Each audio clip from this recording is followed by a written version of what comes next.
Hello, ladies and gentlemen, and welcome to a very special, unplanned Timers podcast here with from left to right, Kieran, John, and Owen.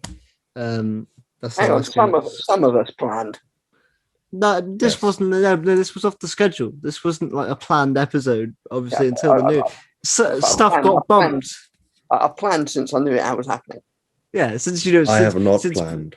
yeah, Kieran had no idea what the fuck I've this was not. until about 10 minutes ago. No. And Owen, you should have planned because we put it in our because originally we To were be fair, filming. he probably read it last night when he was pissed. Yes, how was the head, Owen? Fine, absolutely fine today. He completely forgot the film that we were recommending last night and then chose to recommend it in all the chats today. Cat in the Hat. Cat in the Hat, yeah. I don't even know. I can't. Are you okay, Owen? Yeah, I'm fine. You sure? Yeah. How are you, Kieran? Obviously, never been on the show before. We filmed one, but it never got posted. How are you? It's very cold in Australia, I believe. I Do don't you not remember that at all. You seriously? No. Okay, well, you're being No. serious. No memory of that. No. No, yes, it's very cold. It's 4 degrees outside my window, which is why I'm wearing a jacket. It's also If you 3 don't a.m., mind. isn't it? No, It is, fine. yes. It is. Yes. Which is why you're just being lit by one, lamp in the corner of the screen. Yes. And the rest of you are sort of. I hope that comes off all right on the podcast. Oh, mate, it's fine. The production values here are like, well, they're not that high. I'm fairly sure in most episodes the camera freezes and stuff like that, so you're fine. It's a shame it's not 3 degrees, otherwise I could sing it to you.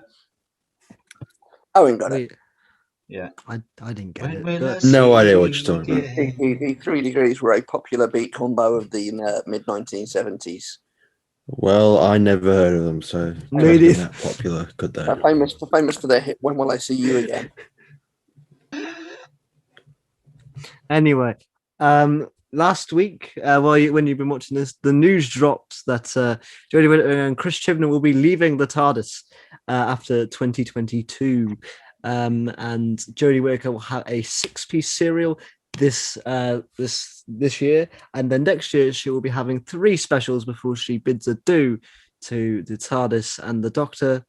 I'm going to ignore what John just put in the thing down there. Thank Christ they can't see it on stream. I know that our chat names don't show up on YouTube.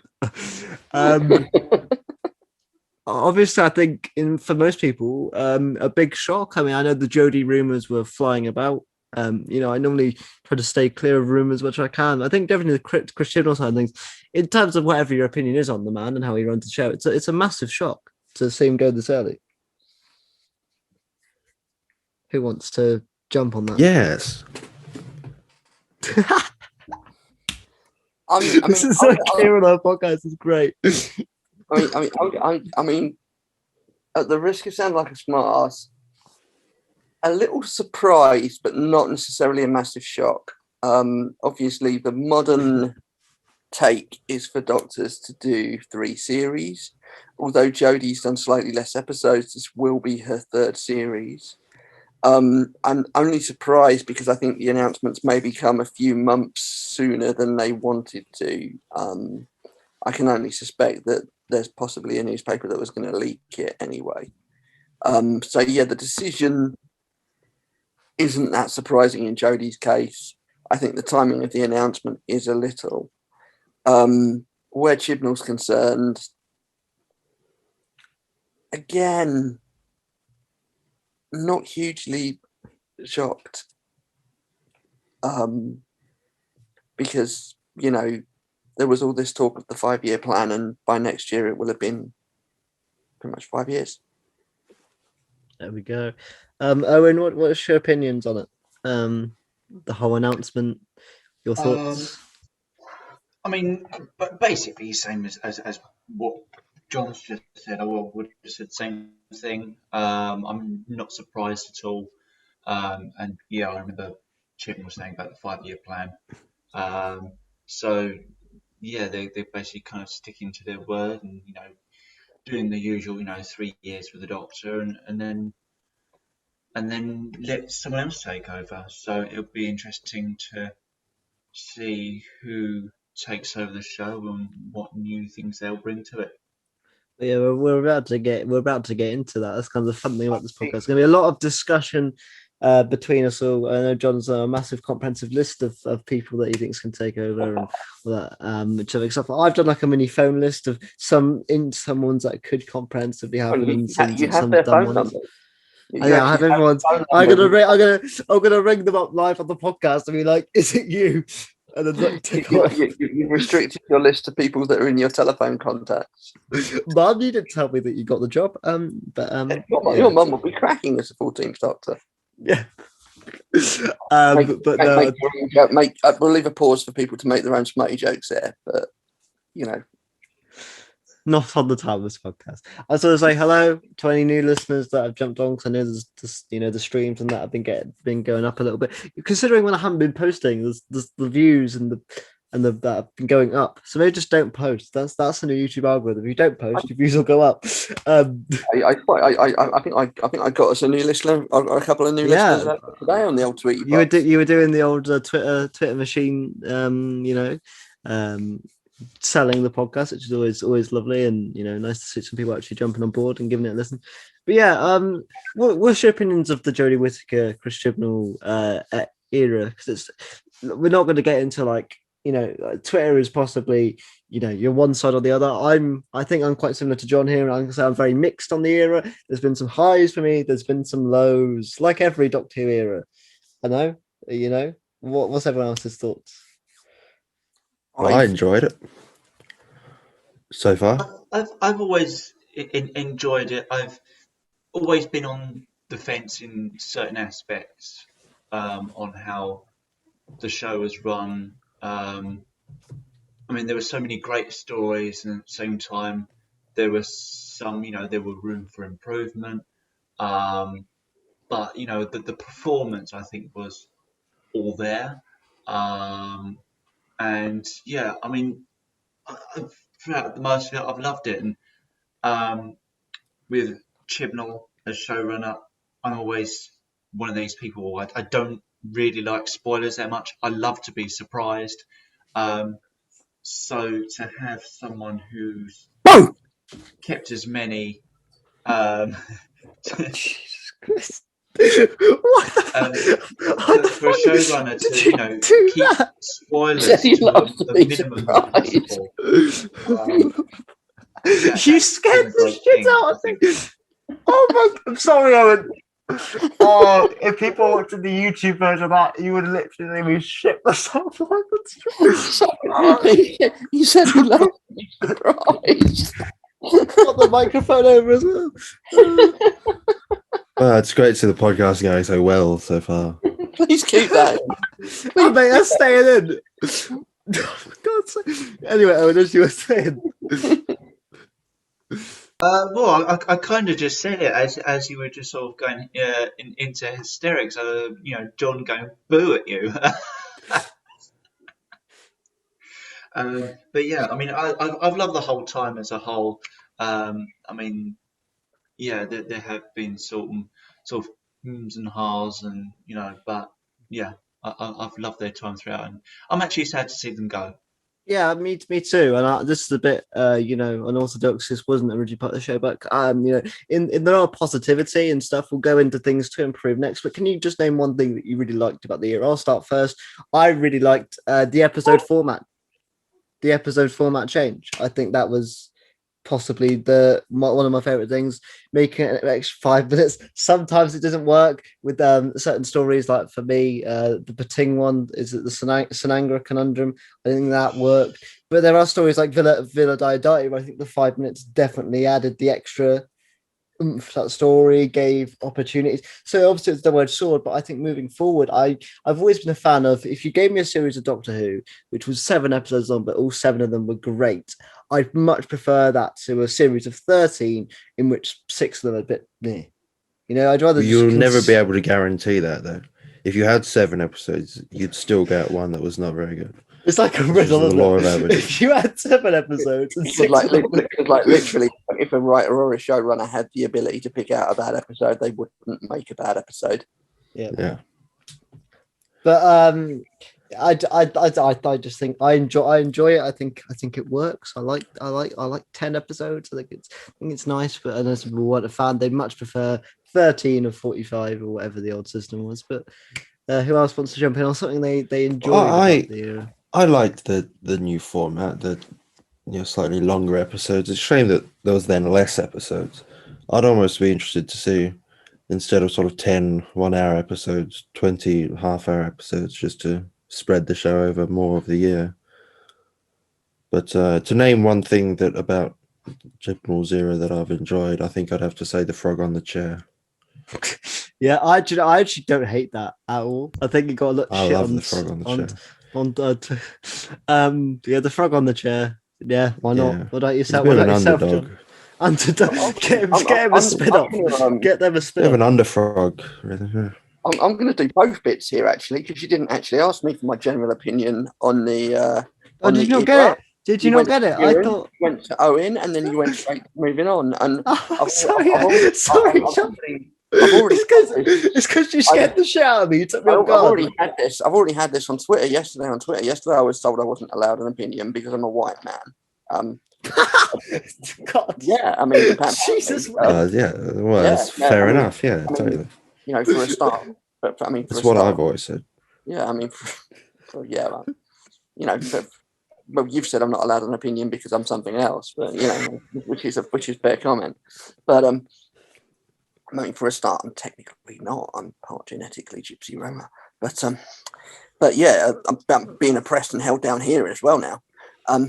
Okay, so something that I loved about this era, but I say I love the way it looks. I love the. I had to say, it always looks like for Doctor Who gorgeous, better than it has in any previous era, I think. So the production values on that have been through the roof. I think that has obviously led to the longer time in making things. The reduction in episodes have contributed to that. But yeah, it looks absolutely stunning. And I also think that something else that's worked well for me actually is the change in time slot. I love the fact that that Sundays at 7:00 are Doctor Who time. It's an irregular time slot, same time every week. Brilliant. As for general opinions on the era, I've thoroughly enjoyed Jodie. I think she's great. I think she's been a great ambassador for the show. Her connection with fans, particularly with younger fans, has been brilliant, and she's really embraced it. I've seen some people say, oh, well, she's not a fan, so XYZ. It doesn't matter, actually. But she's just a good actress and a decent human being, and that's all you need to be in order to be the Doctor. So yeah, I've loved Jodie thoroughly. I've really enjoyed series 12. The highs for me were good. I like the way that Chibnall has mixed up the canon a bit. I know that's not everybody's cup of tea, but he's really opened up new possibilities by doing that. I'd be interested to see where he goes with them in series 13. I get the impression from SDCC last week that he will be going somewhere with them, which is good. However, I do have to say that I'm kind of quite happy to see the back of him, because the writing hasn't always been great. It has been exposition, when really you should be doing show, don't tell. And for me, the unforgivable thing that he did was give up the Christmas Day slot because of the message that sent out of Doctor Who isn't important enough to be on telly on Christmas Day anymore. Nothing against the guy. Sure, he's got the best intentions in the world, but there have been elements of the writing, particularly in series 11, that I haven't enjoyed. And I think there's been some strategic decisions that just have done the legs of the show.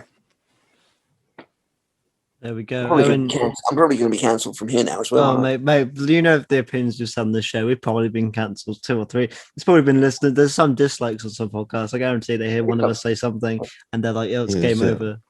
Yeah. People would have to listen to the show. That's the thing. Yeah. Kieran, you're on the show. Don't be dissing the show whilst being on the show. I'm doing all right. I'm doing all right. At least I've not said it this week.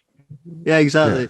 We'll get there. We'll get there. Owen, what about yourself? One particular thing that you think in the Jodie Chibnall era was strong thus far. Obviously, we've still got another season to go.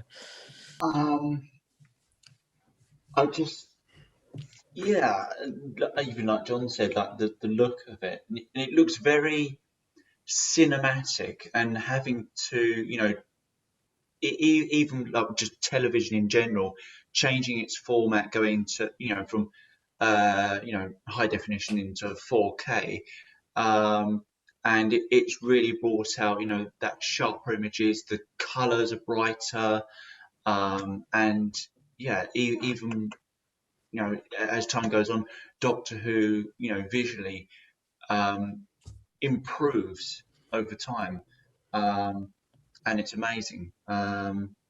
So it'd be interesting to see, even in the future, how it will progress. So yeah, just the look and the feel of the show, and yeah, even the whole format with the schedules and all the changes there, because who does anything on a Sunday? People like to go out on a Saturday night. So yeah, it's nice. You can actually sit down on a Sunday night, watch Doctor Who. You ain't got anything else to do. Yeah, I think it's also It's the one time of the week these days when you can actually get a family all together. Yeah, I think. Well, I think it doesn't as well, doesn't really work very well for people like myself here in Australia, where it broadcasts. But you're not Monday morning. important. You're not important. This is the message that I'm getting. Mr. Chibnall just is not a fan of the Australians. No, he doesn't go. He doesn't like to go down under. But for me, I think I mean, that's not what I've heard. But for me, I'm gonna also again. Before we go into the one thing that maybe didn't work for us, also Jodie era, whether you like it or you love it or hate it, don't shit on anyone for having the opposite opinion, but because there's no time for that. I ain't got. I'm I ain't got time for that. I've got better things to do, and so do you most likely.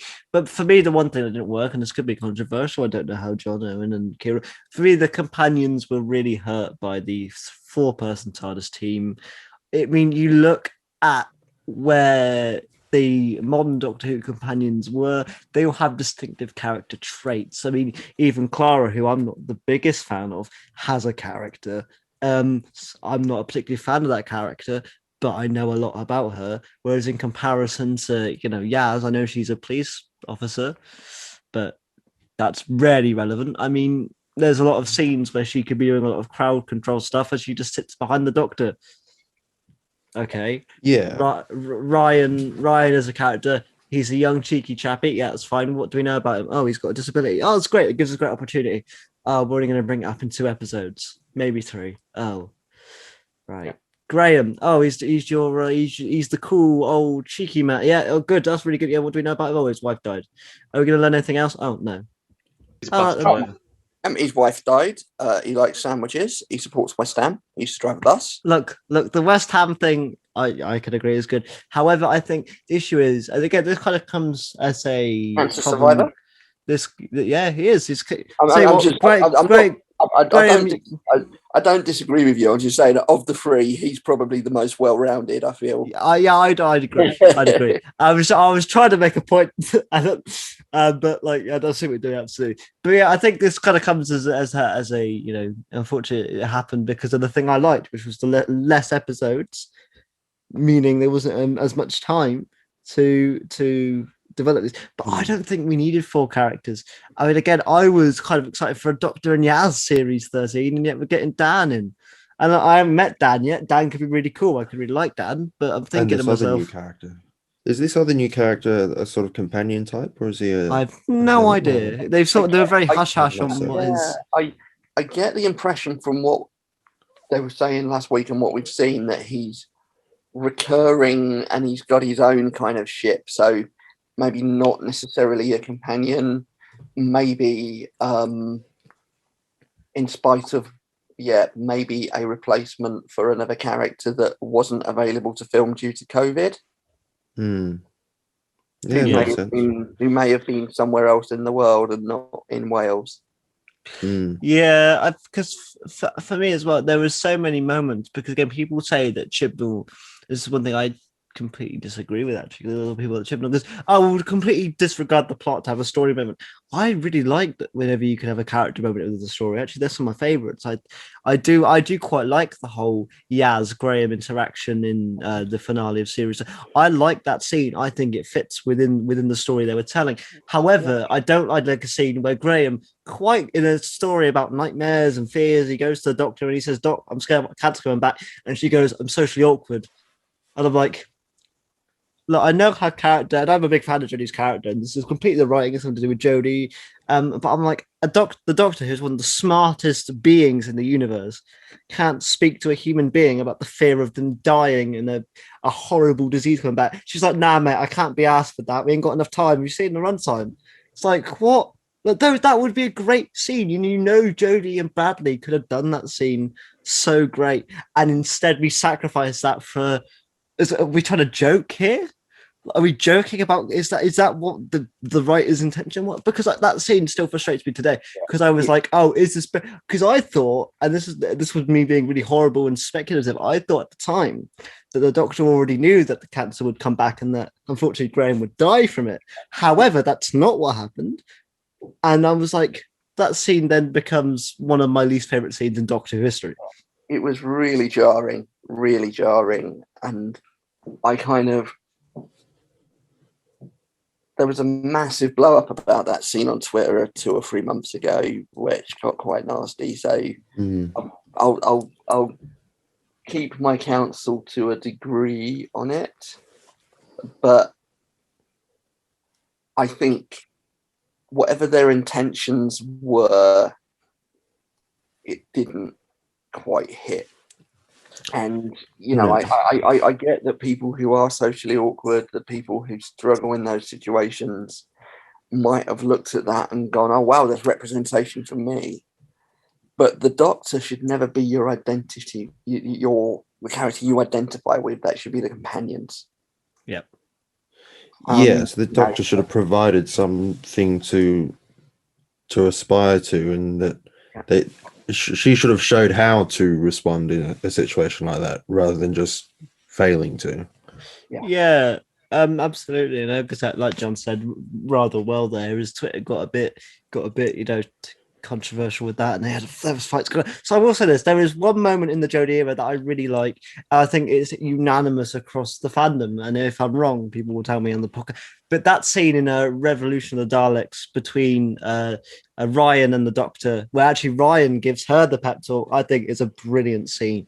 I think it's literally one of the only times of character progression from the very start in Woman Who Fell to Earth to his last story, Revolution of the Daleks, and you see that development of his character. I don't know where the bits in between were. We got to A and B. I don't know how we got there, but it's there. I do like that scene. I'm fairly sure it was a reshoot as well, due to the beanie and that sort of stuff. I said that Tosin was growing his hair out for a role in America. However, I'm happy that they went, and if that was an added scene, I'm really happy they added that in there, because I love that scene, because also it doesn't feel out of place, because this Doctor has been knocked for 6 recently, and I think it's okay to have character moments within the story. I don't think the story has to be, the pacing doesn't have to be lightning quick to be entertaining. I mean, we think of some of the best moments of Doctor Who history. I would go to Tomb of the Cybermen, where obviously the Doctor talks to Victoria about her parents and stuff. That scene has nothing to do with the plot of the story.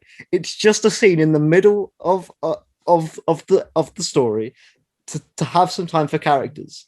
This is not a new thing with the Chibnall era. People go, he just randomly stops the story to have character moments. No, it's a thing in television. You just do it.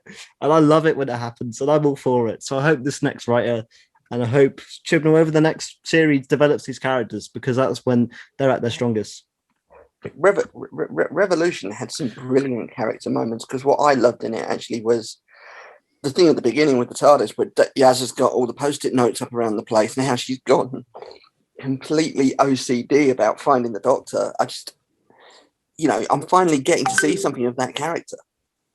Yeah, no, absolutely. And like I think that Amanda Giltos and Cole Bradley Walsh, were fantastic whenever they were there. I know a lot of people kind of gave Tessin Carl a bit of a bad rap. I didn't think his performance was ever that bad, to be honest. I think he was doing his job as kind of the more reserved of the three characters, and I think he did that well.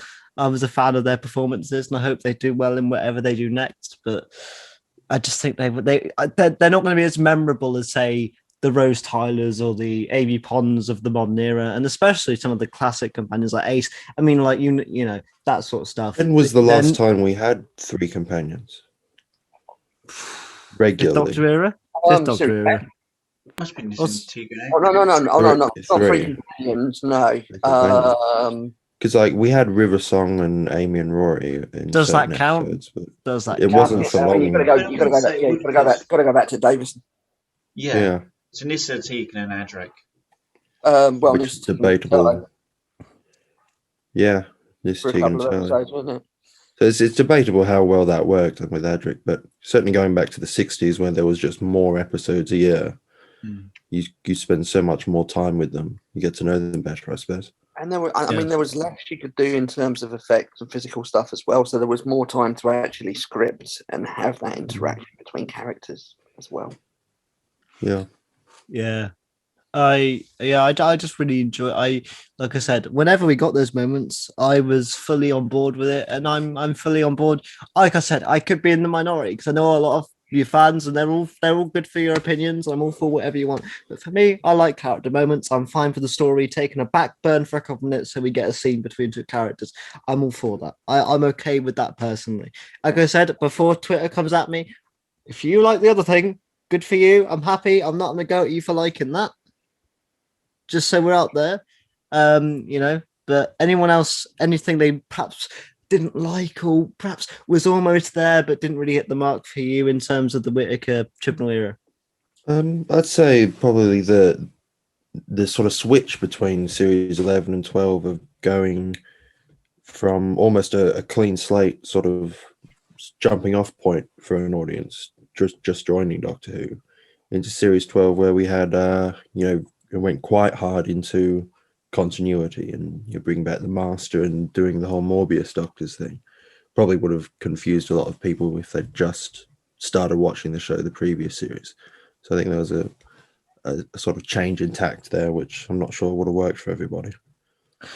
Yeah, I could see that, and I think maybe this was one of my things. I'm a big supporter of Series 12, like I know John is, and I think Owen's a fan as well. I don't know about yourself, Kieran. But I think the fact that it went from 0 to 100 very quickly, like you're saying, is quite bizarre. Like he got a lot of criticism for not doing enough, and he was like, "Right, I'm just going to give you everything." And then people complained that there was too much. So I mean, the man couldn't win. I entirely get it. Though there were even points where who has not seen every bit of Doctor Who, was confused at all the stuff that they were bringing in. And not all of us can be as well. I'm fairly sure kids would have been like, "What on earth am I looking at? What is all this?" Were you familiar with the Morbius Doctors concept? I knew, yeah, I knew the Morbius. I knew the Morbius Doctors. I knew when they popped up. I was like, "That's that thing." But I'm fairly sure, and again, like John was saying, although I'm a big fan of the Time Stride arc, the episode for me is a big exposition dump. And for a show for kids, I do worry that all the stuff the Master said just did not go in, and they were like, "I have no idea what's happening." That. Considering the Doctor was tied up for most, Literally if not all, of the finale episode. Yeah, like maybe after the first 10 minutes, and then maybe the last 10 minutes that she was free. Yeah. And then the rest of it was her under into the Matrix and stuff. But yeah, John, what about you? What was something that didn't quite hit the mark? I mean, I've been through this before on the drunk watch-alongs and stuff, and I'm quite vocal about this one. It's that fucking speech at the end of Orphan 55. The show, people say, "Oh yeah, but Doctor Who's always been political," and yeah, of course it has. Difference is, never has it hit you in the face with a sledgehammer of its politics as hard as it did at the end of Orphan 55. You get metaphor and subtle messaging, and you look at, say, the Pertwee era is the most political era going, but it doesn't jar because it's ingrained within the stories and within his character.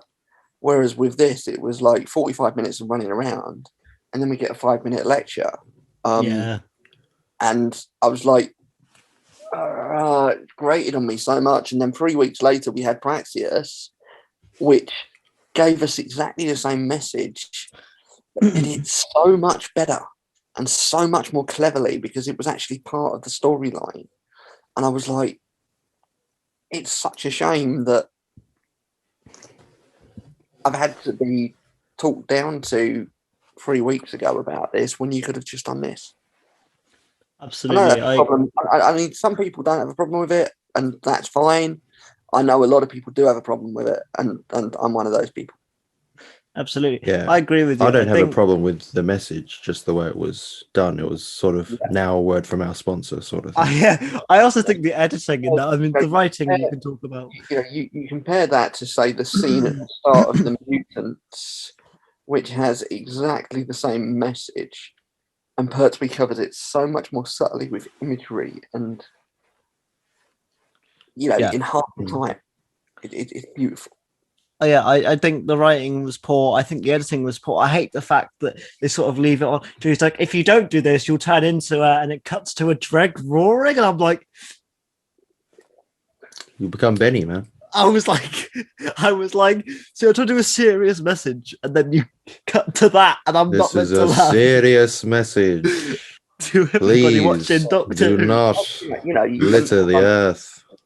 And my immediate reaction to that was like, I'm not going to touch Twitter because I know that if I go on Twitter, half the people are going to be going, "What the fuck was that?" Yeah, absolutely. I think I agree with you there, John. I think, like you said, it comes with the exposition dialogue. It comes with that. I think the dialogue is something overall within the show that just hasn't been great. I think that was the kind of the peak of it, where they tried to go for something good. I like Kieran says, I agree with the message wholeheartedly, but just it didn't work. And Owen, what about yourself? One thing for you, the Jodie didn't hit the mark. If anything, you can say nothing and you'd be all right. Escapism, I mean, I don't know really. I mean, I wasn't a huge fan of a couple of stories. One of them being the Saranga conundrum, because I just remember sitting there, a whole lot of stuff was going on, and like none of it was just going in there. It's like I don't even know what's happening here. There's just a load of stuff, and the Saranga conundrum was a weird one. Because I thought, they put the Pating in there for like marketing purposes, and then barely any Pating merch just come out, and I'm like, what was the point? I have a Pating Funko. Yeah, but everything gets a Funko. Like, I was thinking like Pating plush. I mean, that's you say that. You say that. The Third Doctor hasn't got one yet. Well, Funko, get on that. Funko. Give me my Pertwee Funko. But yeah, I hope nothing gets a Funko. It was like we don't need I thought that was a legitimate reason to have that story, just to get the marketing, but like we've not sort of like the adipose, but they've sort of used that now in years past to, after the story to be like, right, we're going to make a plush and you can buy mini versions. None of that. And I was like, oh, okay, then. So that was literally a monster design. You went for that. Cool. Oh well, it's cute. Suit yourself. I'm not hating on the design. I think if you're going to go for a cute little Stitch type thing, they did a good job. But I think the merch is bigger. I'm not a big merch guy, but I think the merch is taking a hit this series. It comes with, like Owen said, he doesn't like being spoiled, and that's kind of Chib's MO. So he's not going to give anything to like character and stuff. I believe I was told that could be bollocks, but calm down, Twitter. We're not going to be posting any pictures of any shelves. Yeah, no shelves here. Shelves are going to be tossed. I don't know. It's just that, I think we've all very good points raised there. Like I said, though, it's not like we literally spoke for like 25 minutes about how it was all good. So, Twitter, don't come after us and say they hate the Jodie Whittaker, because actually, I really like it. That's going to be my last point before we get into the future. I really like it, and I really want Series 13 to do well, and the 3 specials afterwards. I want it to go out with a bang. I personally am gutted that Jodie isn't staying on for another season with a different showrunner. Personally. Yeah, or for the potential anniversary special. Should if we're going to get one. occur. Yeah. Anything to add, Owen? or you just chill? It's just chill. Yeah. Before we get That's into the the next segment of the podcast, we do have a message, not a serious message, Kieran, but we do have a message. Serious message to from- everybody watching my podcast right now. Peace and love. Peace and love. But from Reese Marshall, who was originally going to be on the show but couldn't make it tonight, but he did send in an audio clip. So He's in enjoy. hiding. This gives us 2 minutes to off. Yeah. Hey Alex and everyone on the Timeless podcast. I've been asked to give my thoughts on the news of obviously Jodie Whittaker and Chris Chibnall leaving Doctor Who in 2022 in 3 specials, which makes me very nostalgic for the David Tennant specials back in 2009. Good speaking voice. It's very sad. Yeah, I was it's almost hoping like he runs a YouTube channel. Jodie would have stayed until 2023, sort of get us do like the Matafeo scenario, getting us through like an anniversary and then leaving. But no, it's cool they made a pact, her and Chris Chibnall. I was quite shocked about Chris Chibnall actually. I just assumed he'd stay on, so that was quite a big shock. But obviously, if he is prepared to leave and wants to kind of, well, both of them will kind of do other stuff, that's what the show's about. So obviously for the future, like, it'd be crazy to launch the 14th Doctor of a new showrunner and that on the 60th, which does beg the question, will they do a multi-Doctor story, which they don't have to, it's not an obligation. Maybe they'll launch the new series around the 60th, that'd be pretty cool. But I'm getting ahead of myself. I'm really looking forward to series 13, this kind of 6-part adventure. Obviously we've got the 3 specials randomly throughout the year next year. So we've got a lot to look forward to, and I kind of wish them all the best. And it's kind of gives us reflection on the stuff that's come, and I'm sure we'll have many great stuff to look forward to within series 13 specials. But it'd be sad to see Jodie in that leave after quite a short stint, I feel, especially for the new series when you consider about like Russell and Moffat sort of staying on for like 2 Doctors at least.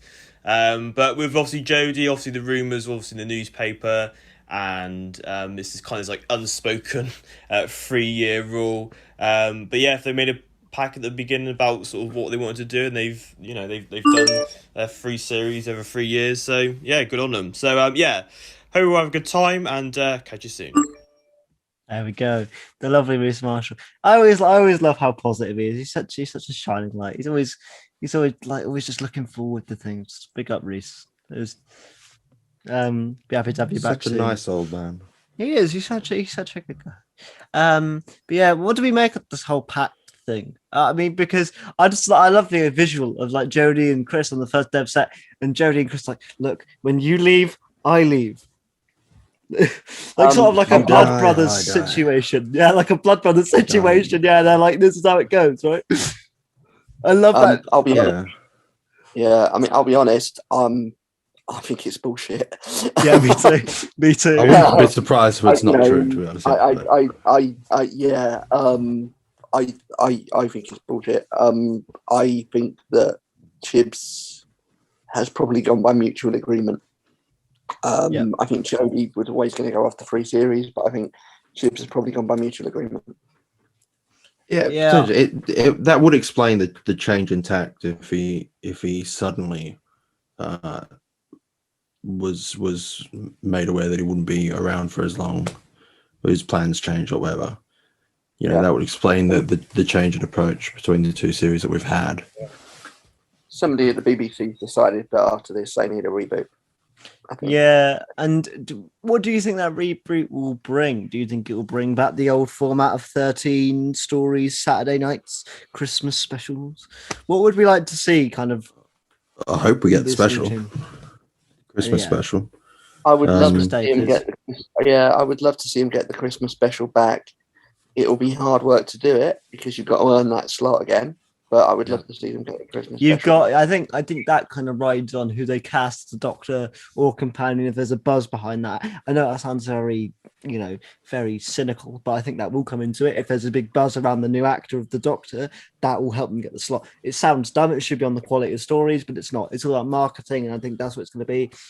Who they get as a writer. Will it be a big writer who's done a lot of other things? Will it be somebody? Obviously we'll get into that a bit later on, but I think that's what's going to give it the oost to get back in the Christmas slot. I'm not even sure it depends on the buzz. It will come down to the ratings. Yeah. I think if Series 14 gets sufficient ratings, then they'll have an argument to go to the BBC and say, actually, we want the Christmas Day episode back. Kick off Mrs. Brown's Boys. And obviously it wouldn't pair post-watch like Mrs. Brown's Boys, but get rid of it, please.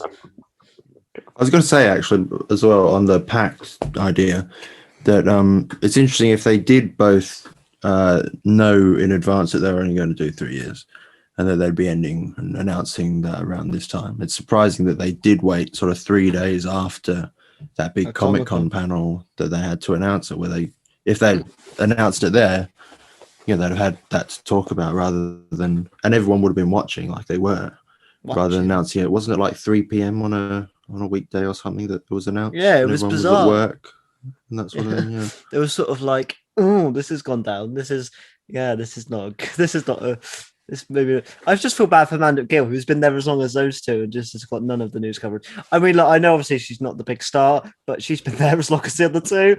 I just feel bad for her. That's all. She has, Do we not know if she's leaving then? She's off. I think by the way they were talking in the Comic-Con panel as well. Yeah. The way the stuff that she said in the Comic-Con panel was she's like, oh, it's been the ride of a lifetime. I've really loved it.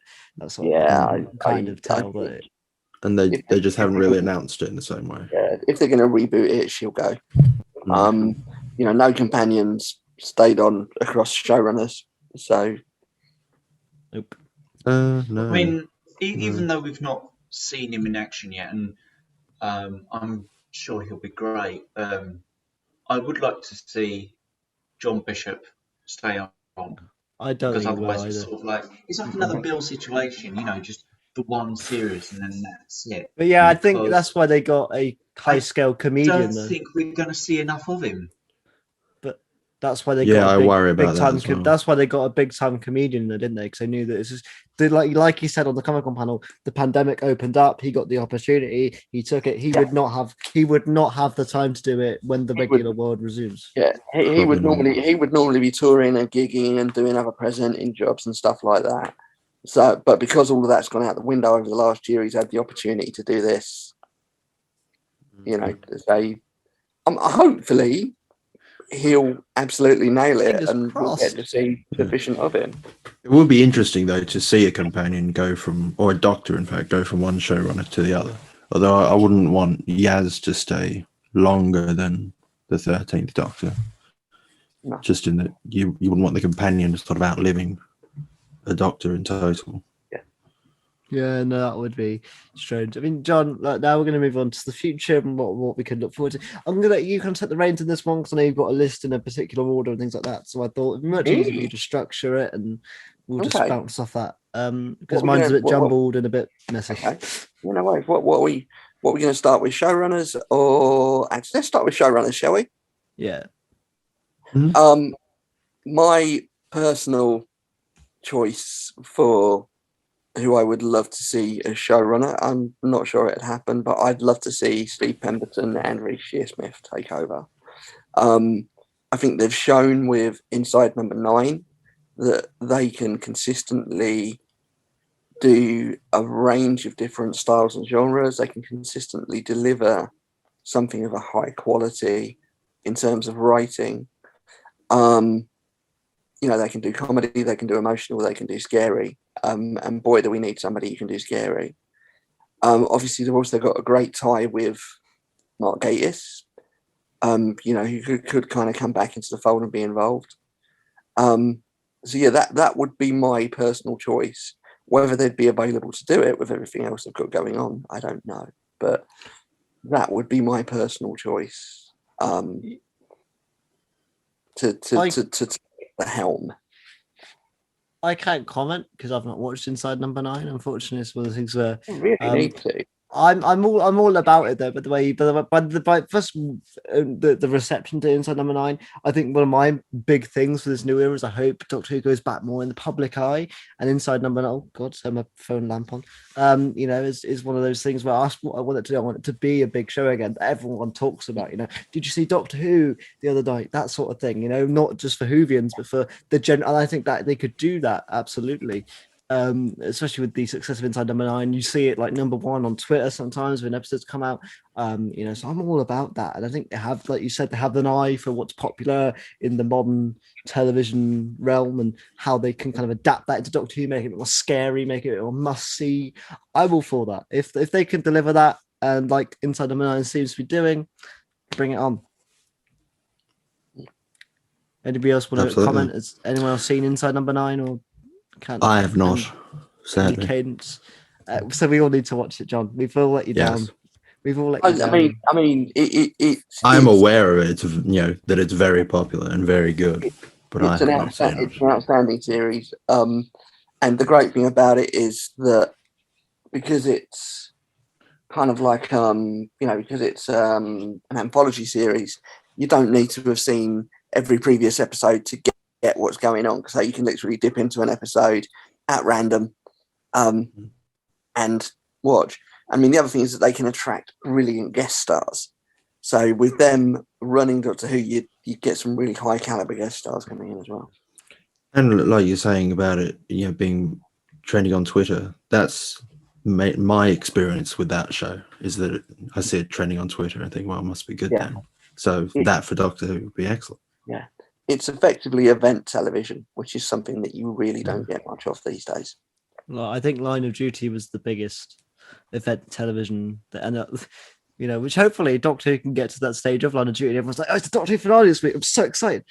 Hopefully we can get to that. That'd be great. I've got 5. 3 of them are realistic. 2 of them are dumb.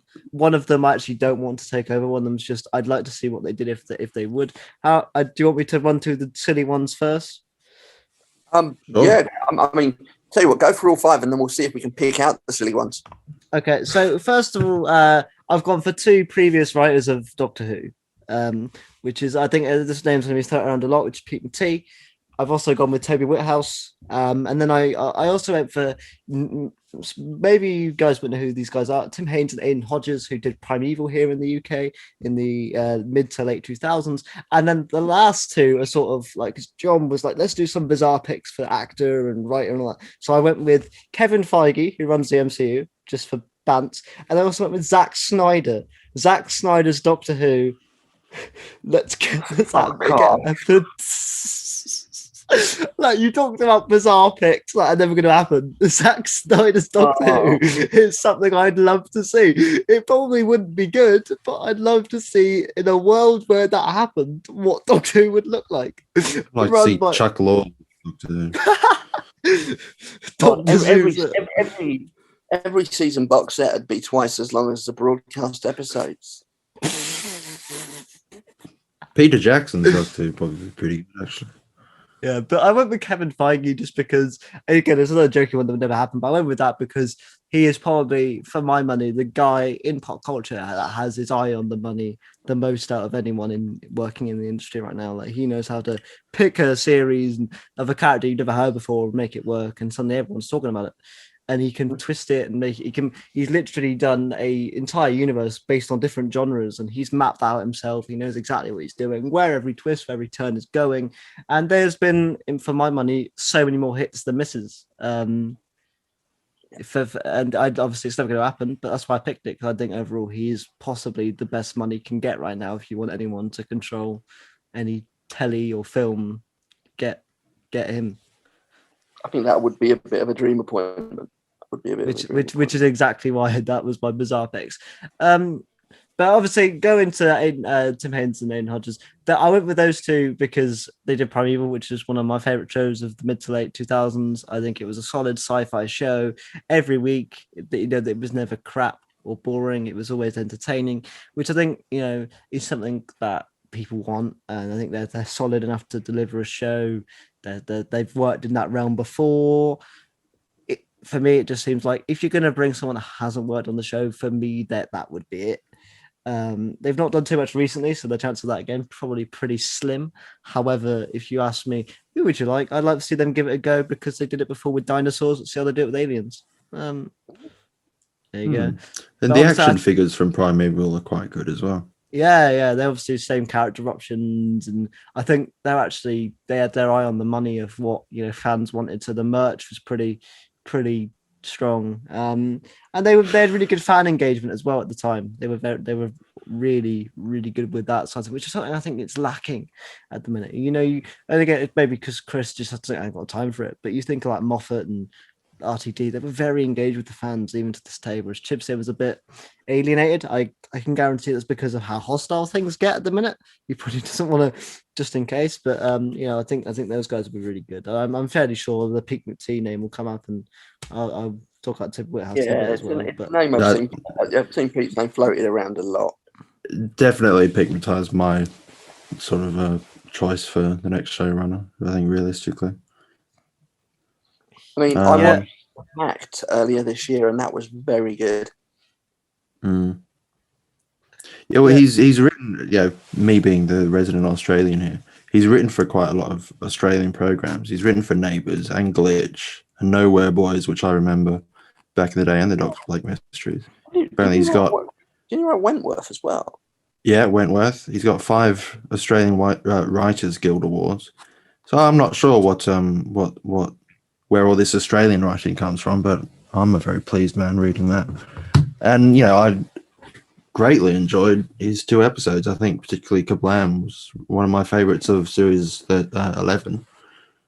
And I think he's really got, you know, that sort of classic feel of Doctor Who down pat. I mean, certainly watching him on the Blu-ray box sets and the behind the sofa stuff, he knows his Doctor Who for sure. But then people have talked about, do we want someone who is a fan, or do we want someone, you know, who's never seen Doctor Who? That's another question that people asked.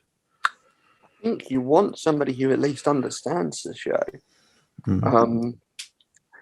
They don't necessarily have to be a fan, but you know, you can guarantee that fans understand the show most of the time. Yeah, absolutely. I agree, and I think I'm absolutely all for that. But I think it's a great choice, and like we said, we can never truly know the extent of Pete McTee's talent within the Doctor Who until he takes on his own stories, because obviously his stories are changed and chopped and that sort of stuff. So whatever he thought of practice possibly wasn't the first idea or first vision that he saw for the story. And also Kablam, people had an incredibly positive and warm reception to. So I'm all for it, and I think he clearly, like you said, with the collection sets, there's a love for the show. I'm absolutely for this one, and I think he knows what fans want. He knows what they like. He knows where they want the show to go. Like, why not go with it? Why not go with the safe option this time? Yeah, and it'd be interesting again to see how you know, his style changes when he become showrunner. In the same way, it was interesting to see the difference between Chibnall's series versus his one-off stories in the past. Yeah, because obviously there's a lot of people go, "Oh, Chibnall, he never did a very good story before he became showrunner." I quite like the Power of Three, even though I know some people don't like the Power of Three, but I like it because it's Amy, Rory, and the Doctor just chilling for about 40 minutes. That's all I need to enjoy a Doctor Who story, because it's those characters that I like, so I can enjoy that one. Cue blasting out the Birdie song. Yeah, and also I know that the ending wasn't particularly the ending they originally scripted. There was some problems on set, I believe, as well. So you know, the Sonic Screwdriver ending was not the original plan. Yeah. And running theme, that. I suppose, yeah, like an introduction or reintroduction of Kate Lethbridge Stewart, or Kate Stewart, as she calls herself there. I mean, obviously that's kind of changed with the whole time fracture thing. Now she's Lethbridge Stewart. And sort of bringing back, bringing back Unit with her in charge. So that was a nice thing in that episode, I feel. Yeah, it's interesting that you know, Chibnall Zero didn't then go on to use Kate Stewart or Unit really at all. In fact, he got rid of it in Resolution. Yeah, he was like, Unit, what's that? No, don't need it. And then BBC were like, oh, we actually want to use Unit for no, they're not, they're gone. Okay. But then they exist for Time Fractures. But they exist for Time Fracture, so it's fine. Hopefully they'll exist again. That's yeah. That Next come on. I think time, that's next one of the series, things where he next essentially showrunner. shelved it. I think he shelved it for certain things because he wanted to do Earth-based stories, but he didn't really want to use Unit. So therefore, what's the way people going? Why didn't Unit get involved? Let's shelve them, and then they can just bring them back when Fair play. when the next Yeah. showrunner wants. It's a bit like J&T getting rid of the sonic screwdriver or K9 because it almost makes it too easy. Like the offense, but minimal spoiler for Time Factor. I think the video was released on YouTube. Kate says we've been working underground at this site for. They can just use that excuse for when they bring Unit back, and she's been like, "Oh, we've been working underground this whole time. No one knows."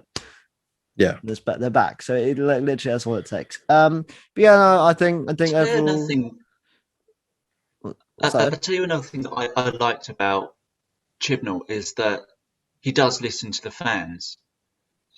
So if there is something that the fans didn't like, and I noticed this. So anything that the fans didn't like in Series 11, I know that a lot of people weren't fans of, having no older stuff in the show, and it was all sort of like new in every constant episode. And so he's like, okay, well, let's throw in some classic stuff. Kind of overwhelming us with it, but he did it anyway. And also there was an overuse of the sonic screwdriver in Series 11. It's like every 5 minutes she's getting the sonic screwdriver out, she's scanning everywhere she goes, and she's reading. It's like, from character again, it makes it too easy.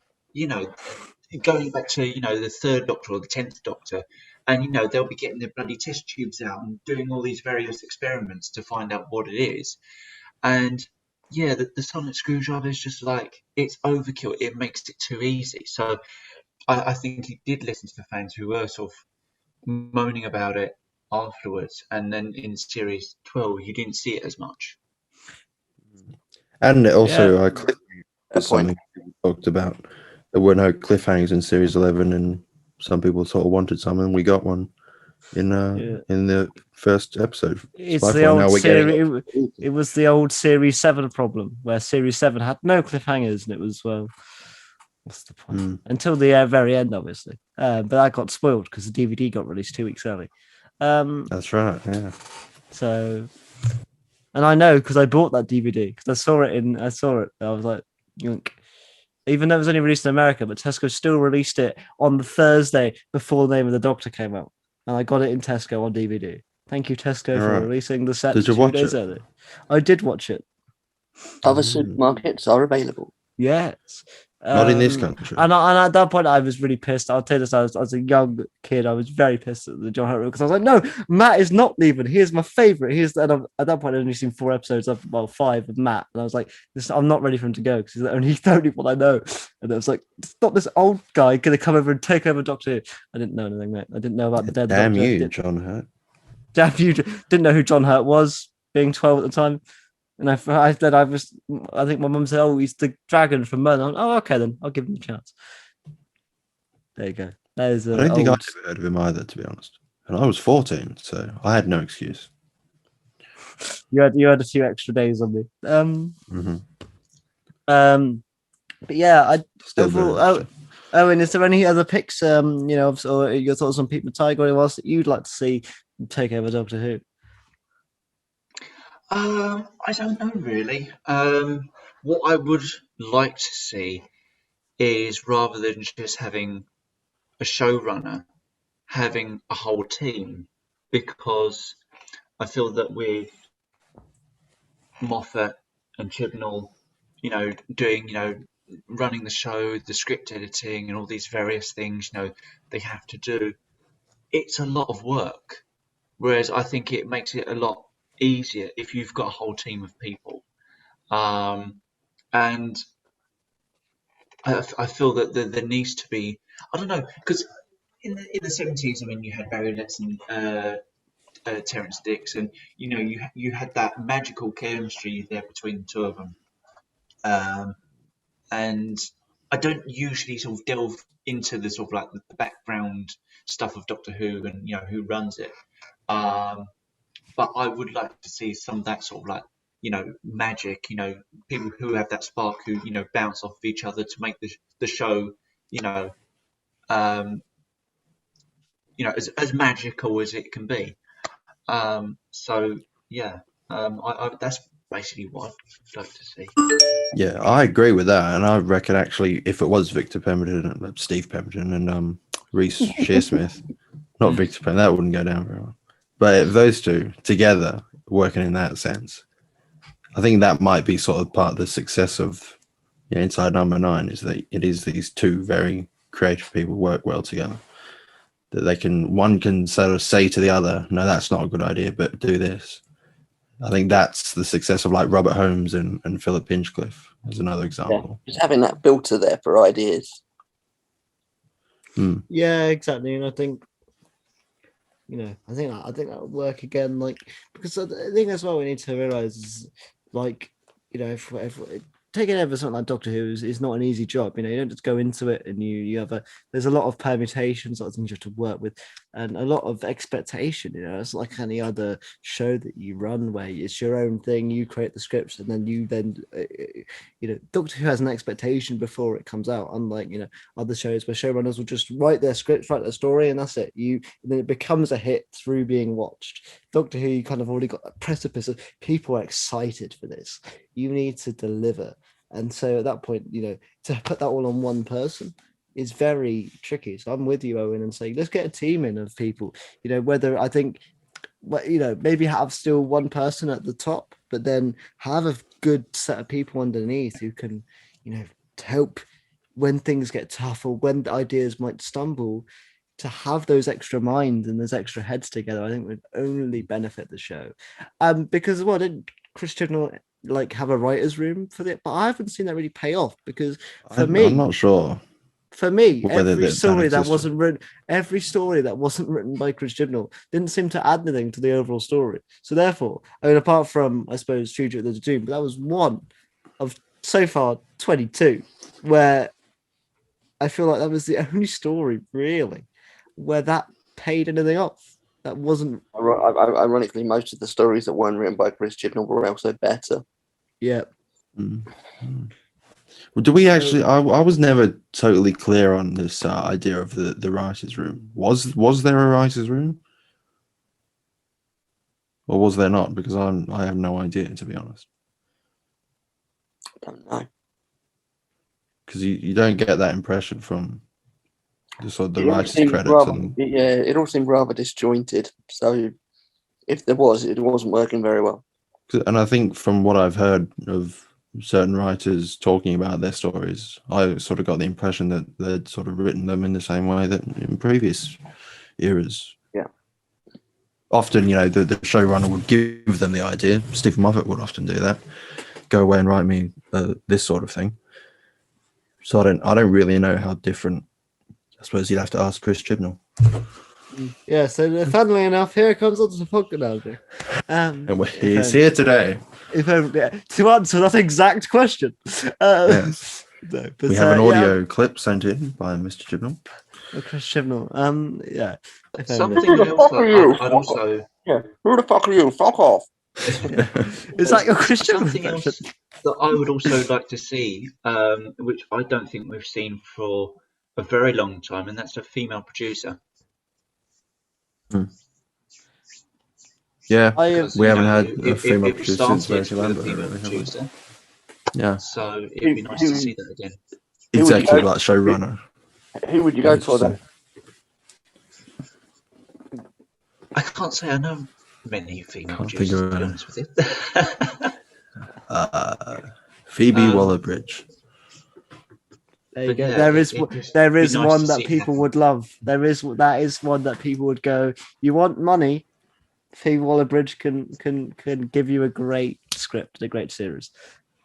That would be pretty excellent, but she's got so much going on. I can't see. She's got too much to do. That's too much today. We I wait knew as soon as I said that. You'd be getting one series every 5 years because she's got so much going on. Or else you'd have Yeah. one series and that would be it. Just let her write a script, sort of like Richard Curtis. Let her do an episode. Yeah. Go on. Let her do an episode. Yeah, I'm Yeah. again. Let's do an episode. Make me laugh. Yeah, but She's one of these people who are too famous for Doctor Who now, Yeah, except it's a for like a shame. guest star role. But she wouldn't. I'd also like to see some older writers come back into the show as well.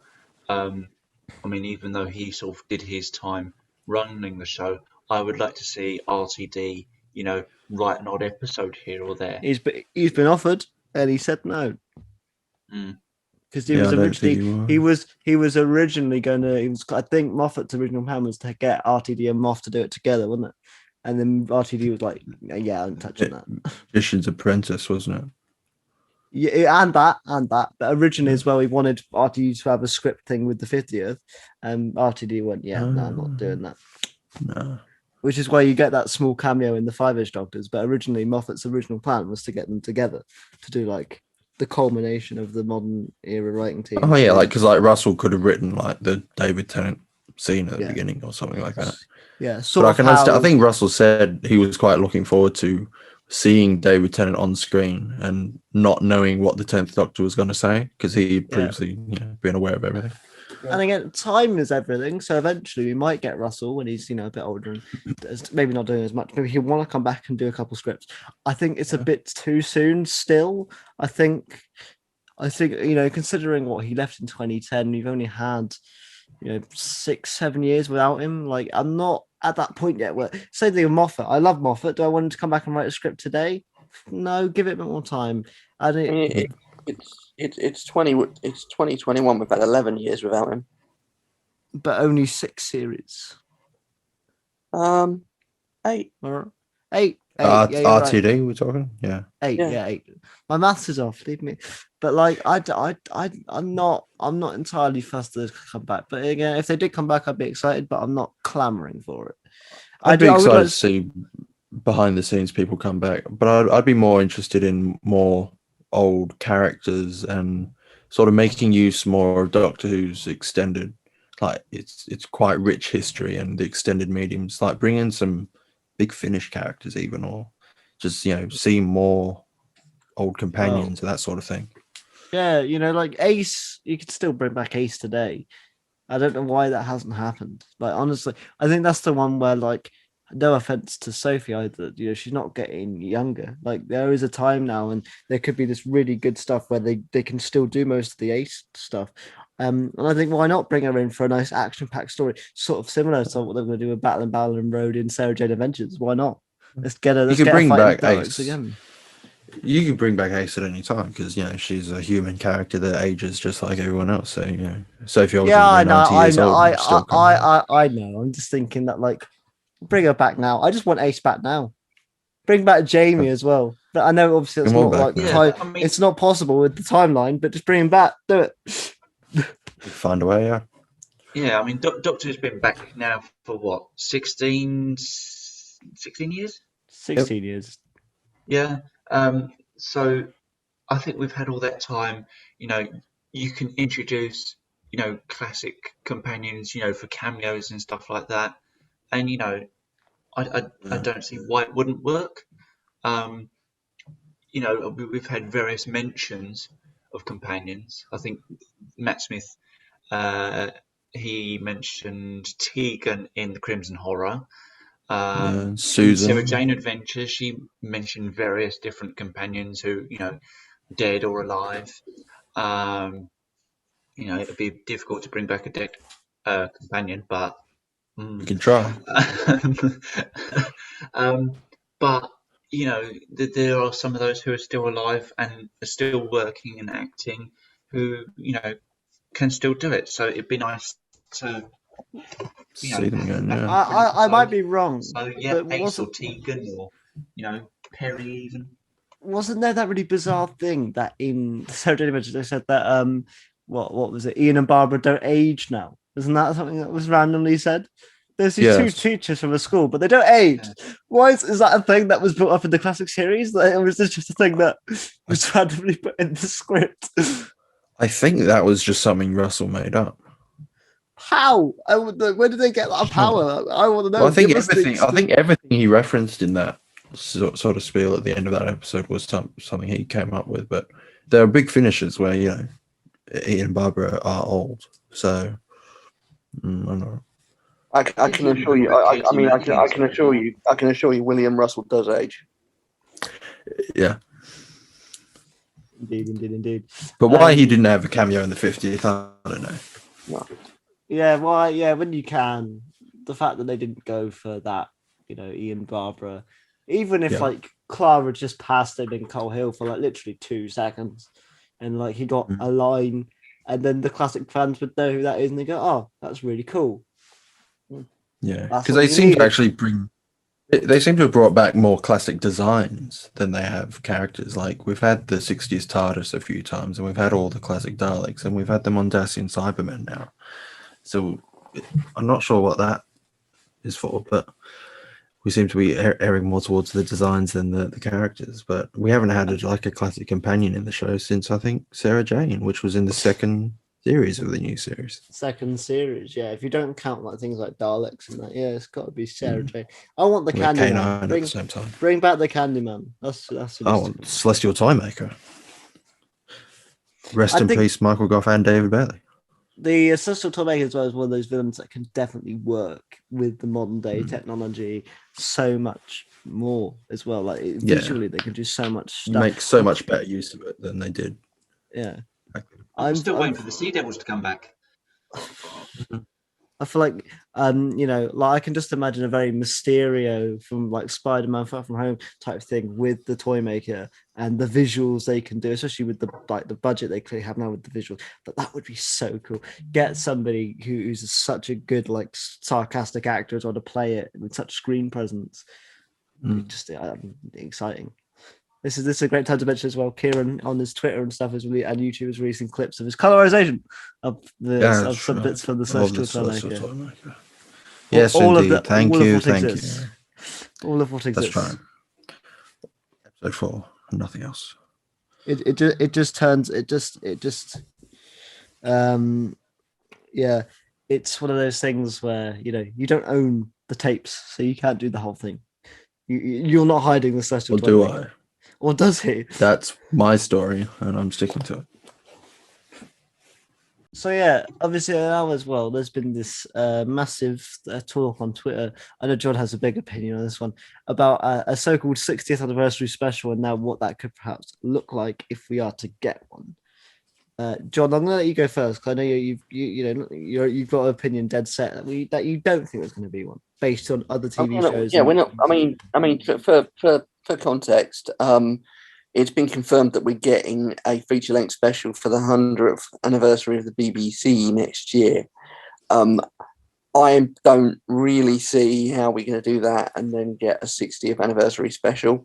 In order to get that, we would need to get a full series at the start of 2023 for the 14th Doctor for Series 14. It's not out of the realms of possibility, but I just think 2 specials in 2 years kind of makes it a bit less special. So yeah, I and nobody at the BBC's ever turned around and confirmed they're going to do something for the 60th anniversary. It's all fan wank talks. I just think when you look at the history of the show, if they were to forego a 60th anniversary, it would be the first time whilst the show's been on air that the show hasn't had a 10-year anniversary, because we had the 3 Doctors for the 10th essentially and the 5 Doctors for the 20th and then the 50th anniversary. The 30th and 40th are sort of, the show was off air, so that's all right. But if we didn't have a 60th, I think it would be it would almost show a lack of confidence in the importance of the show, perhaps. So do you think not do anything? So do you think they'd be able to fit in a full season before doing that? Well, I think so if they filmed it next year, because it would be, if we were still following the 18-month model, which we've had under Chris Chibnall. I don't know what the next showrunner will have in mind, but if we keep having a series every 18 months, it would be at the beginning of 2023, because series 13 is coming out at the end of this year, 2021. But have they filmed the 100th anniversary BBC special? She said that she rapped on the best job of her life, so I assume that means they've done it. Assume it's all been done. Yeah. We've also got a mid-podcast surprise. Macaulay has jumped in. Hello, mate. How you doing? I also haven't spoke to you in like a month, so this is just nice to see you.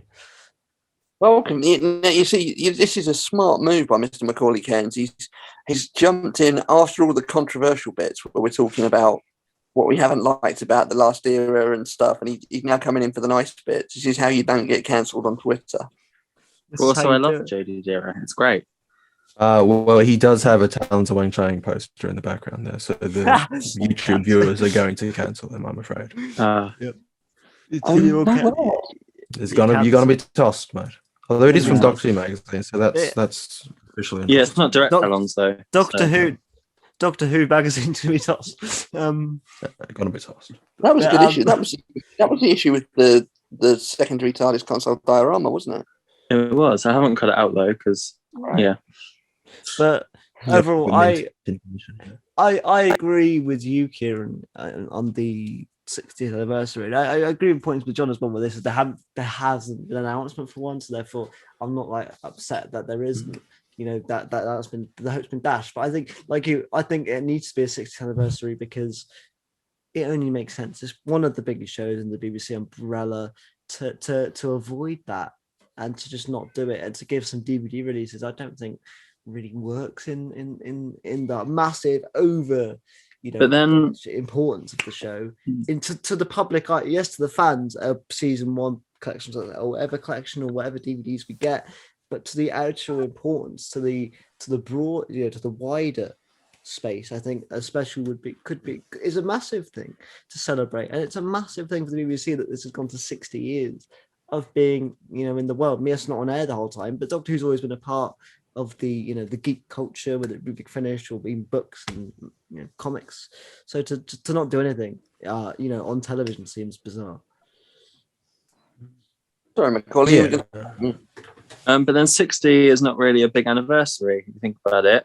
50 was. That's why it was all built up. I think every 10 years is a big anniversary, and they've always celebrated every 10 years. I think just like 10 years since the last time. 10 years is a long time for any show to be on air total, let alone 60. Even for the like the 30th and 40th, even though the show wasn't on air, they've always had something there, just a little something to tide the fans over. 60th anniversary Doctor Who EastEnders crossover part 2 special. Yes. As long as Redknapp is back in EastEnders for that, so we get Redknapp into that. Danny Dyer in the TARDIS. Yeah, but don't get me wrong though. I don't think the 60th is going to be as big as the 50th. Or, that's the same even the thing. 20th necessarily. And what sort of special it would be, whether it would be a massive, every character, every multi-Doctor sort of thing. I don't know. I think it greatly depends on what they do for the 100th BBC anniversary next year. If we get a multi-Doctor story for that, then I don't think we'll get one for the 60th. But if it's just a case of Jodie and maybe the Roof Doctor and maybe Sasha's Master tying things up for that era, then there's a greater chance of having a multi-Doctor story in 2023. Because I don't think they'd have filmed a multi-Doctor story already, because I think we'd have probably heard about it. Yeah. And again, I don't know whether Chris on his way out would want to do a story like that and be that's it. I mean, I know. Let's face it, Eccleston, Capaldi, Tennant, Smith, they've all been pretty fucking busy. Yeah. Exactly. And again, I think that's also go on, Kieran.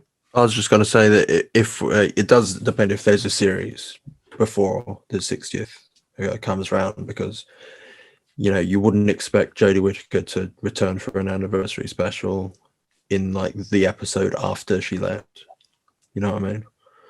Yeah, absolutely. And a sort of like you can, I absolutely agree. I think people need to stop thinking of, if there is a special, it won't be on the scale of the 50th. It might be in cinemas. That might be as big as it gets. Maybe if they go for a 4K route, who knows? But like it's not going to be like the build up if you get so many short sort of stuff. You might get one Doctor crossover or something. Which would be big enough anyway, considering we've only had technically two multi-Doctor stories in the modern era, unless you count Ruth Doctor, in which case you get three. But And all of those were just one other Doctor, really, because even the 50th, John Hurt hadn't been in the show before, so the only returning Doctor was Tennant with the Tom Baker cameo. Yeah, so I think they need to do one. I think they need to do something, not just something. I think because, like I said, I think this is my big frustration with the show. And again, you could disagree with you want, is that a lot of times releases and things on Twitter, it's just for the fans. Well, I think we need to get Doctor Who back in the public eye as much as possible. Do things on telly. I'm not saying like advertise it now, like people on Twitter going, where are the Doctor Who trailers? It's coming out in 3 months. Where are all those trailers? Which but like. We need more advertising for Doctor Who. I love the Series 11 advertising because it was on buses, it was on, bus stops, it was everywhere. You even got a billboard, that sort of stuff we need for Doctor Who. Because I remember a lot of people for Series 12 were like, Doctor Who's back on? I don't know. Because it was literally advertised nowhere. Just go back to something I said earlier about making use of the show's rich history, is that the 60th would be a great opportunity for that, because it's really the 20th anniversary of the new series is what it'll be. So you've got this whole cast of characters from the last 2 decades who are still of like sort of the same age range that they would still work as their characters, that you could bring back and say that no time has passed. So it's sort of the last opportunity to do that for a number of people. Exactly. In the same way that the Five Doctors was. And I think as well, it'd be nice. I think the good thing is, especially with most castings, is that a lot of Doctors, especially in the new era and the classic era, have said that they'll come back. They said they'll do it. I know Capaldi has this rule of he won't come back or do anything whilst his person that has overtaken him, this case being Jodie Whittaker, well, she is still the Doctor, he won't do it because he thinks that's unfair. However, if we can get Capaldi back, I ain't complaining. If we can get Matt Smith back, I definitely ain't complaining. And David Tennant, he brings in the viewers, and I like him, so bring him back. You say the oversaturation of David Tennant. There's something on Twitter that somewhat upsets me, because Doctor Who is a business. David Tennant rakes in money. Makes the most sense to put him on everything. Sure. Because it's, and fan favorite. I think it's great if you want to put him on 10 Big Finish sets a year. Do it. If those are the ones that sell out the best, it makes the most sense to Big Finish. And I think if you want to bring, it's not hurting the current era, David, doing other stuff. No, it's just giving fans what they want. It's it's keeping up interest in Doctor Who in general. It doesn't hurt the current era to have previous Doctors very active. No, that's what I think they could do. Films and stage plays, like films in the same way that Star Trek used to do. Have Captain Kirk in the cinema while Picard was on screen, and so on. I think that would be good. We got another guest as well. We got everyone's popping up. This is great. We've been an hour and a half. We've not even got into our new Doctor cast. Yeah, I know exactly. It's great. It's quite a night. This is quite a night on the Thomas podcast. Big news, big podcast. People joining left, right, and centre. Beef. You've missed the controversial stuff. You're very lucky, as John said to Macaulay. We've talked about the things we didn't like, things we like, that sort of thing. But we're currently talking about the 60th anniversary. What is your thoughts on if we do get a special? What you'd like to see, that sort of thing? Or do you think that there doesn't need to be one? I'll be surprised if there is one, to be honest with you. There's nothing, if they're doing the centenary anniversary, there's nothing to say there's going to be a 60th. You can have a series that year, and then they'll do some public event like a celebration or an exhibition type thing. That wouldn't surprise me if they'll do that. Especially if they're going to be shelling out a lot of money out of the budget and everything like that on the BBC's 100th anniversary. Is there going to be that resource of money to say, do another feature-length episode the following year? I'd be very surprised to have 2 feature-length episodes like that within the space of 2 years. So, does it bother me? Well, I'd like it, but, probably won't happen. There we go. I just remember when we used to have a special every year, and that was a whole special. Wasn't that 12 lovely? months. Wasn't that lovely? And that's right. Thanks, Chris. Yeah, well, we've talked about that already on the show, Beef, and I'm fairly sure you, Beef and Macaulay, will agree that hopefully with this new showrunner, I know we've had discussions off screen about it. Hopefully with the new showrunner, we can get the Christmas slot back, and hopefully we can get the importance of Doctor Who back on Christmas Day. The true meaning of Christmas. Yeah. Is I do wonder if there's a bigger story behind why the show lost the special, but we may never know. because wasn't the whole story that Moffat did Twice Upon a Time because if they didn't do one, they would have lost the slot. So he did it to keep the slot, and then Chib was like, "I don't want the slot." Yeah, it's massive. It's a massive prestige thing. You've got to submit a bid to get a Christmas Day show on the BBC, and if you can't do the pitch and everything like that, well, then probably means you're not going to get it. So yeah, there probably is a bigger thing to it. Like the message it sends out by losing it was huge. Absolutely. Right, well, let's get into the meat and potatoes of the end of the podcast. We're talking about casting the 14th Doctor. John, I know you've got another list of wonderful actors that you can. I don't know whether I don't know whether you want to just list them all in one go, or whether we want to do like a carousel. Want me to go? Do you want me to go first? Yeah, you go first. I'll go first. I'll just have to press a button, and there we are.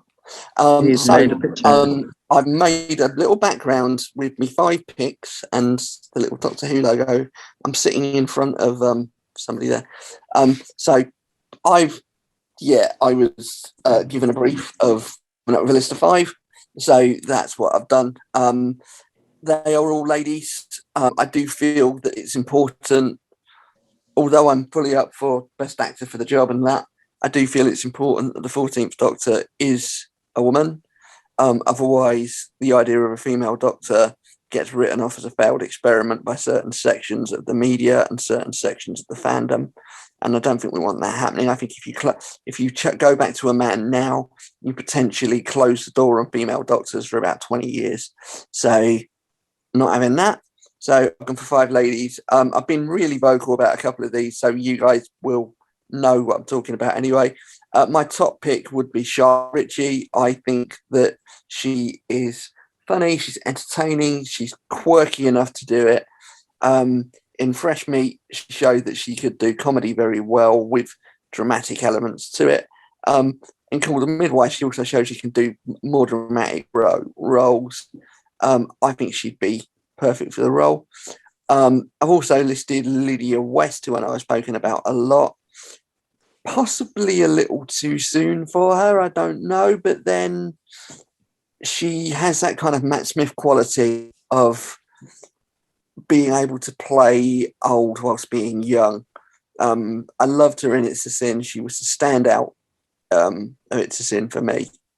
I thought she was absolutely brilliant and is somebody else that's that kind of quirkiness and would really be a doctor-y sort of position for me. My third choice, if I move over this way slightly, you will see the New Zealand stand-up comedian Rose Matafeo. Is somebody else. I think it's got the quirkiness. Is funny. Not sure if she could do dramatic or not, but I think she could certainly carry off the role. I think she's fabulous. Would be brilliant. And then just over my right shoulder on my background, we have Sandra Oh from Killing Eve. Everybody talks about Jodie Comer as a potential Doctor. I don't really see that, but I do think that Sandra Oh would be fantastic. Obviously, she's Canadian-American. She's got international appeal, which would be great for the global marketing of the show. People always talk about diversity in casting the Doctors. They never talk about anybody that's not British. And I never really understood why the Doctor has to be British. So I think that Sandra Oh would be a great choice. And finally, they always kind of say, I'll give it to somebody you haven't heard of. Not too many people have heard of Emma Pearson because she's not done much over the last 5 or so years. But she's been on a fair bit of telly for the sort of 10, 20 years before that. I've always been a huge fan. Ever since the show came back in 2005, I've wanted to see her in the show as a companion. I see no reason now why she couldn't be a doctor. She can do comedy, she can do dramatic. And I don't think she's very busy at the moment. She'd be great. I'm going to be honest, out of your picks, you've opened my eyes to Sandra Oh being the Doctor. I look at that now and I can see it in my head. Out of the picks there, the one that I just did pass on Sandra Oh, I can see that totally now. Yeah, I think because so many people talk about Jodie Comer, they completely forget that Sandra Oh is also in it, and I think she'd be fabulous. She's shown that she can do recurring TV roles. She's shown that she can be very successful in recurring TV roles, and it would be a very prestigious move. The big question would be whether she can balance it with Killing Eve. There we go. I mean, before we go into anyone else's picks, what do you guys think of John's picks? Anyone that you like? Anyone that you disagree with there? Obviously, politely. But is there anyone that you really like or anyone you like? Nah, so maybe not for me. Yeah. I like John's choices there, especially Lydia West, and some of the things that John said there.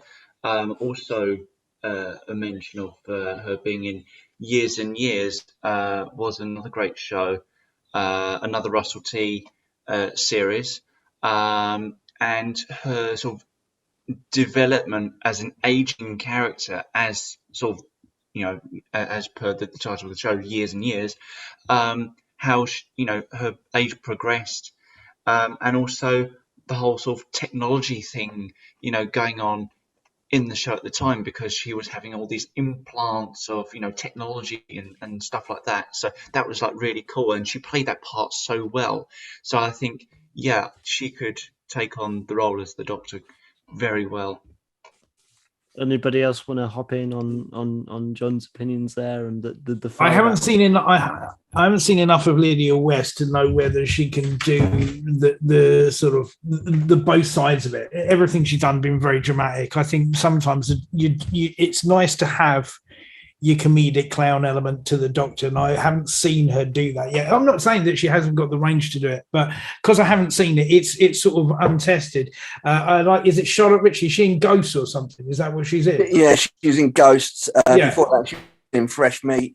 You might want to have seen her in Taskmaster as well, mate. So I would say, yeah, that wouldn't be like too bad a choice, because it's someone who's like not completely a household name. But there seems to sort of like tick all the right boxes in having that scope. The rest of them, I think their careers are sort of, certainly Sandra Oh is too busy. There's no way you're ever going to, I think, get anyone that high up. But yeah, everyone's love to pick a Hollywood character, a Hollywood star, or American star at random, but I just don't think it'll ever happen, if I'm honest. Fair enough. Anybody else want to hop in with either? So you're wrong. Actor, another actor or another, another opinion on of John's people that he's put on the plate. No, I think all John's choices are excellent.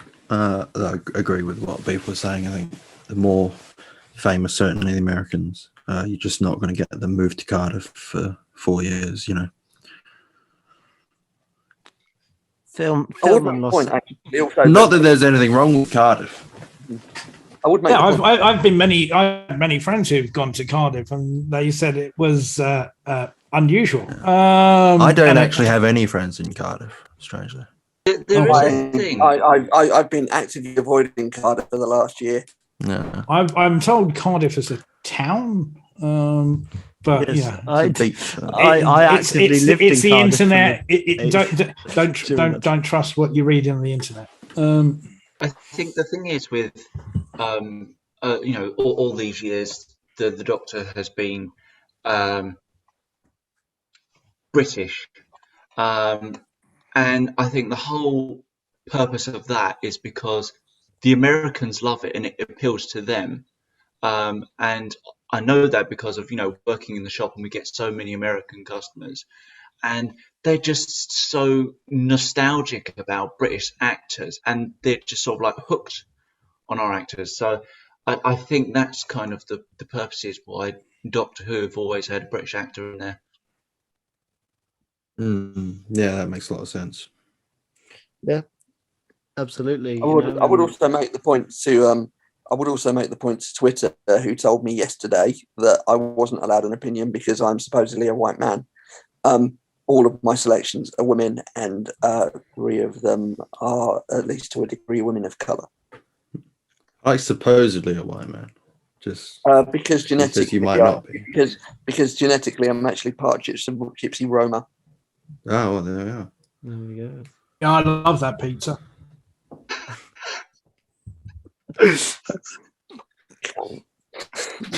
Right, Beef. Who are you putting? There it is. That's the first instance. Yeah, we got one. Yeah, add that to the tally. Beef. I've put no thought into my choices whatsoever. To be honest with you, off the cuff, mate, off the cuff. Name an actor. Go.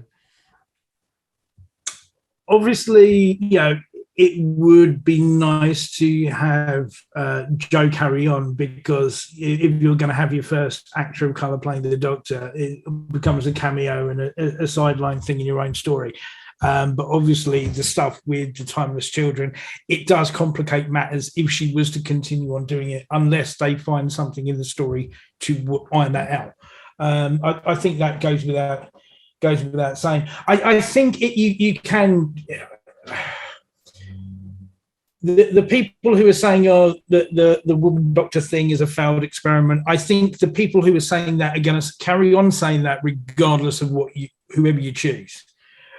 So I do think the door should be open to being either a man or a woman, and I do think that it would need to be a British actor. Actress. I mean, I think actor's the generic term for all of them now. Because, like Owen said, there's something that your American audience as well looks at it and thinks, oh, it's a British thing. I do have a feeling in that if it's going to be someone, I want someone who isn't well known, almost like an unknown, like Matt Smith is, because there isn't that sort of baggage that goes with it. So I do think that still, that idea of casting still holds a lot of water. If there were, like Dev Patel, if I could pick anyone, would be fantastic. I think he's British and he's got the right sort of sensibility. I think if you were to go for a lady in the role, it wouldn't surprise me, Joanne Froggatt or someone like one of the ladies out of Downton Abbey. To be honest with you, Joanne Froggatt would be brilliant. I mean, she's a little bit similar in appearance to Jodie, because it's like another sort of sort of like northern sort of blonde-haired woman, but she's got a great range of acting. She's done soap acting, so she can do serials and everything like that.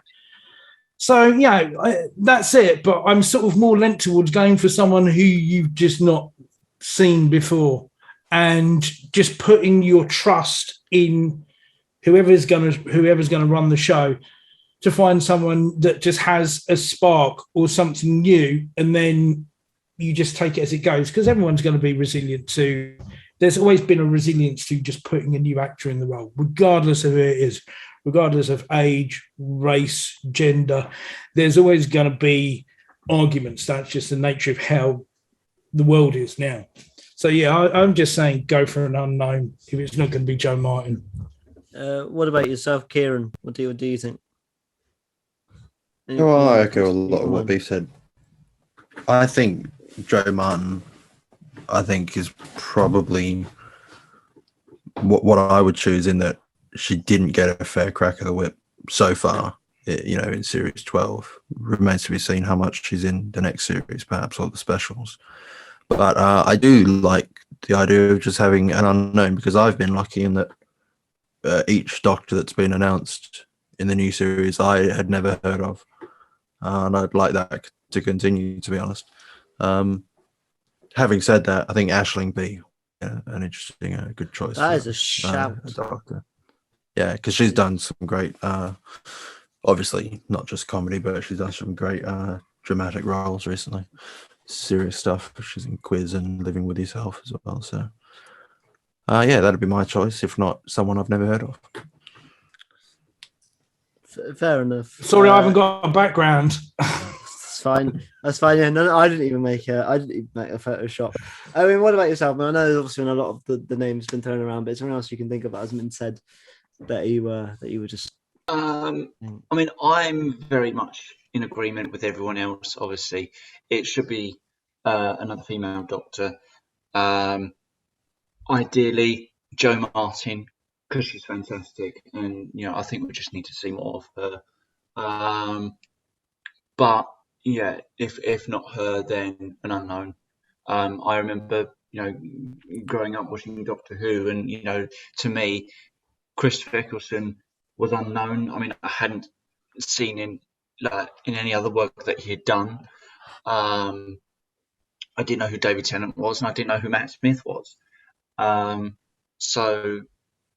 But then after that, I knew Capaldi. Obviously, we'd already seen him in Doctor Who and Torchwood, and Jodie Whittaker and Broadchurch and various other things. So yeah, I would like to see another unknown. There we go. Macaulay, what about yourself?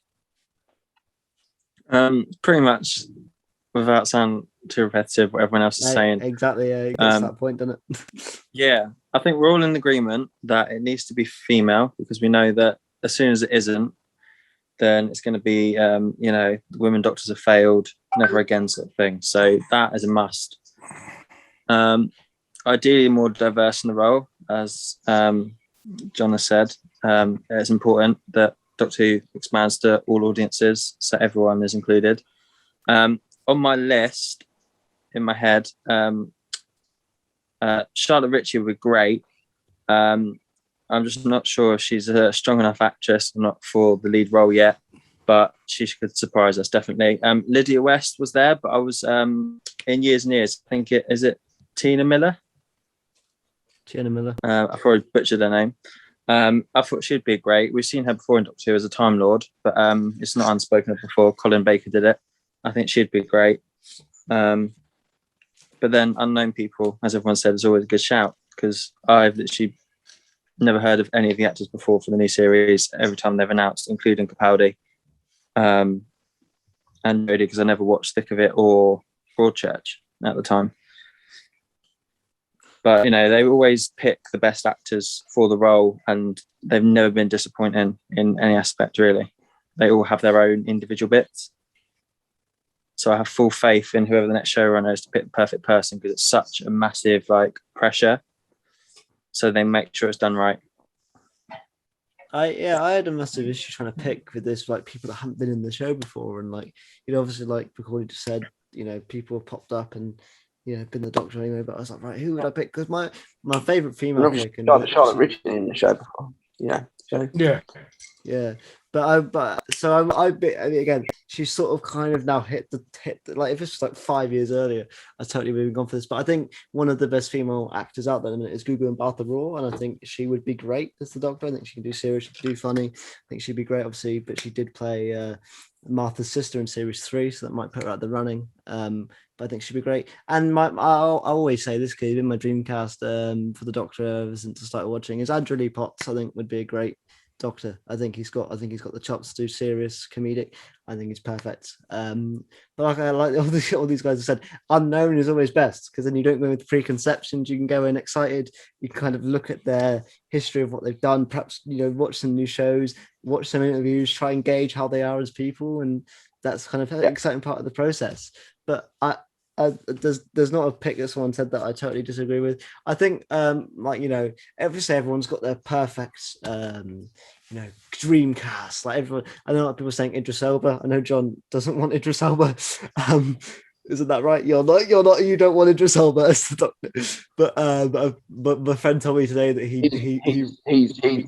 he's second on my I do not want list after Ollie Alexander. And then where's what's his face? Who's the other one they keep dragging up? Chris Marshall. Chris Marshall. Who would not be a terrible doctor. Yeah. I mean, he was very good in Death in Paradise. Yeah, he there's a few episodes where he comes across and does stuff that's sort of very, doctory type thing, to be honest with you. So Yeah, and I've known him he's got from My that. Family back in the day as well.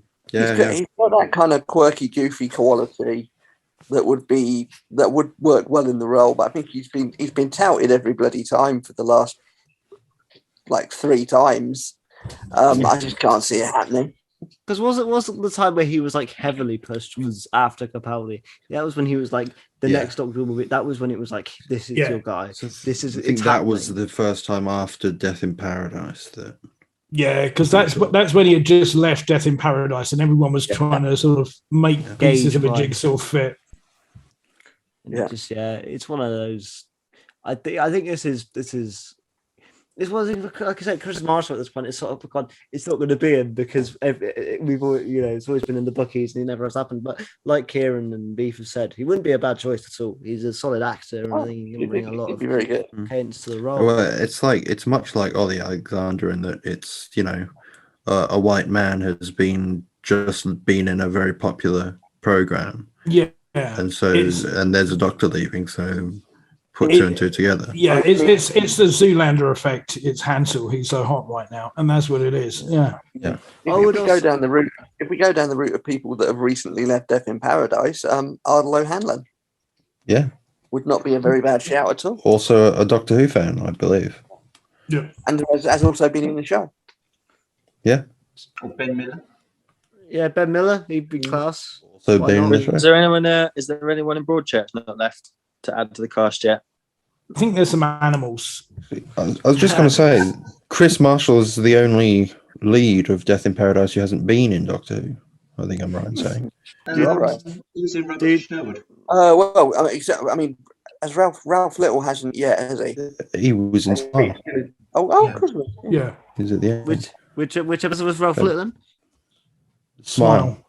Ah, but yeah. And Ben Miller was in Robot Sherwood. Yeah, Ben Miller as the sheriff. But I think as well another big thing is obviously there are some sides of the fact that I really want these big castings. And I do want to get your quick opinion on this, guys. Do you think a big casting would kind of not be good for the show in the sense of it would sort of, or do you think it would actually benefit the show? What do you think? Do you think the unknown actually benefits Doctor Who more than the big casting? I think it does because it pushes these people's careers incredibly well. To do that way. If you get someone big in the role, it doesn't really benefit. You just know them as their other role is now this role, rather than the other way around. Like David Tennant, he will always be known as the Doctor, but he's in Marvel films, he's done Hollywood stuff, everything. But down at the end of the day, everyone knows him as the Doctor. Yeah. And it would be the same for everyone else that's ever played the role. It's where your career starts. Yeah, I mean the exception to that has been Eccleston because he was a known entity, but that was bringing the show back. So it sort of it worked well to play into the star power of that. Where you are now, the shows is as established as it can be in the current climate. So I also think the strength of generally speaking, it doesn't take stars; it makes stars. Exactly. And then it's down to actually just getting a relationship between your showrunner, writer, producers, directors, and the cast. So I think to have a respective unknown, but has sort of had some experience in the business, it makes it more of a collaborative effort, and you get better out of it as a result. Absolutely, and I also think as well, especially mostly in the Chibnall as well, especially series 11. I remember I think the trailer after episode 1 was the list of guest cast. You can get some decent guest cast to bring the hype up of the show. That can also be where the money is. Just getting one actor in for an episode. Remember when Timothy Dalton was built up in the specials era and stuff like that. Just getting someone like that, just one actor can really, you don't need that to be the main character. In actual fact, I think it, it's like I said, it benefits to have it as a one-off. And so I see Doctor Who as we'll call it sort of vehicle as factors. And that's not necessarily a bad thing. Some like to bring a wrestling service, NXT is a brilliant thing, but it's also a vehicle before you go up to the main heights of wrestling. So I'm fully on board for this show to kind of wheel some people through to the higher careers. And I think one of the biggest success stories, Karen Gillan, who essentially started in Doctor Who, has now gone on to be one of the most successful people in Hollywood at the minute. And hopefully long will that continue with other people within the Doctor Who realm who are at the minute. I'm all about it. Yeah, Billy Piper's gone on to write direct. It just You can have the best actor in the world, but if you ain't got the stories to back it up with, it's really not going to do much work. So exactly. It just, I think, So showrunners. Dustin Hoffman, it is. Yeah, we done that. we've done showrunners. You missed it. You can have your opinion though. Who would you like? I would love the game run, but it's not going to happen. Nick Briggs would be fun. Those two names didn't come up earlier, actually. So that's interesting. You brought new names to the table. That's exciting. We'll have to. I'm sure Nick would ever leave Big Finish, though. To be honest. yeah. No, that's what I mean. He'd be great. He's got great ideas, but he's too invested in Big Finish. You can make more at Big Finish, more stories, and they love stories. Yeah, they love There's stories. money. But yeah, no, I think Nick Briggs would be a great shout as well. I think in the hypothetical world where he could join, he's got that head of leading, being the creative head of a big organization already, which has worked with Doctor Who and other sci-fi and other mystery stuff. So I think why not? The only other name that I would probably throw into the mix that may not have got mentioned earlier, that I don't know, I think he's done some form of TV series, might be someone like Joe Cornish. Ooh. Who did Attack the Block. He did loads of stuff with Adam Buxton on the Adam and Joe show as well. So he's got an idea of how to how to sort of do a show like Who, or have that sort of that aspect to it. Has got enough of a range. Whether he's got any experience actually being a sort of main executive runner, I don't know. But I don't see why it wouldn't be something that's out of his wheelhouse. But I think if I had to go for like a way out there choice, I think that, because is it a prerequisite that you've got to know about the lore of Doctor Who when you sign on for the job? It's hard. I think. Or do you just put the faith in your writers? John. I think John said it best earlier. Hello. As I said earlier, I think you need to understand the show. That doesn't necessarily mean knowing everything, but you need to understand the appeal of the show. Yeah, I think that's the main thing. I think that's probably the statement to take away from this podcast. Any showrunner, as long as you understand what kind of role you're getting into and what it means to people and the world at large, I think that's all you need. And just deactivate your social media as soon as you sign the contract. Understand that 80% of fans are wankers. Yep, that'll do. But yeah, I think Thanks for listening. None of the listeners to the Timeless podcast. No. Present company excluded. Yeah, and all listeners, hopefully, to the Timeless podcast. I don't know who all of our listeners. I don't know who all of our listeners are. There may be some that I do think that way. The mains are lovely. I'm sure they're all lovely. But there might be one or two that if I knew who they were, I'd think they were. But, has anyone mentioned exec producer as Strevens is leaving as well? Not really, actually. We sort of tried to delved into the fact that Owen wanted to be a female producer, but we didn't go further than that. No, the only person I want is Russell Minton, because he'll do anything for anyone and will work extremely hard. He does amazing work on the collection box sets. I can't think of a better person who deserves it and would work all hours of the day and night to make it the best show possible. That's my tuppence on that. There we go. Oh, I think overall, in terms of discussion, that's mostly everything covered, I think. Unless people have got anything they want to add real quick, because obviously I know John, Kieran and Owen and myself have been here a while, but I don't know whether Beef McCall, anything else I want to add about the future? I think if we're looking for a new production assistant, we should bring back Margot Hayhoe, I think. Yeah, of course she'll only do like 3 days a week, but yeah, she'll, yeah. There's something that I would But like they'd to. be the best 3 days you're going to get out of anyone. Her 3 days is anyone else's 8 days a week. And then they might have to recast the Doctor after that pie at the end of those 3 days. There Yeah, is something she knows where all the bodies are buried. There's something that I would like to see sometime in the future is either a alien companion, because I think last time we've had an alien companion is probably Captain Jack, I suppose. He's human though, isn't he? Cancelled. Vetoed. Or a companion from a different time period, like Leela. You know, Yes, someone I like love that. Leela. I don't think we've had that in the new series yet. Yeah, they angled for it with Victorian horror, but it didn't work out that way. And how good would that have been? Yeah, you've had Leela, you've had Jamie, Or just even someone from outside of England, because I don't think we've even had that apart from Captain Jack. I mean, Nardole was alien, but he was not a full. He wasn't in every episode. No. I wish he was. He was like River Song as well. I mean, I was gonna say he had those glass nips. Does that qualify you to be? I just love someone. I'd love a companion that's like alien with a bunch of prosthetics as well, but it's also the money to consistently do that, which you probably couldn't get away with. That's the only reason they didn't do the Paternoster gang, wasn't it? Because the budget for the makeup.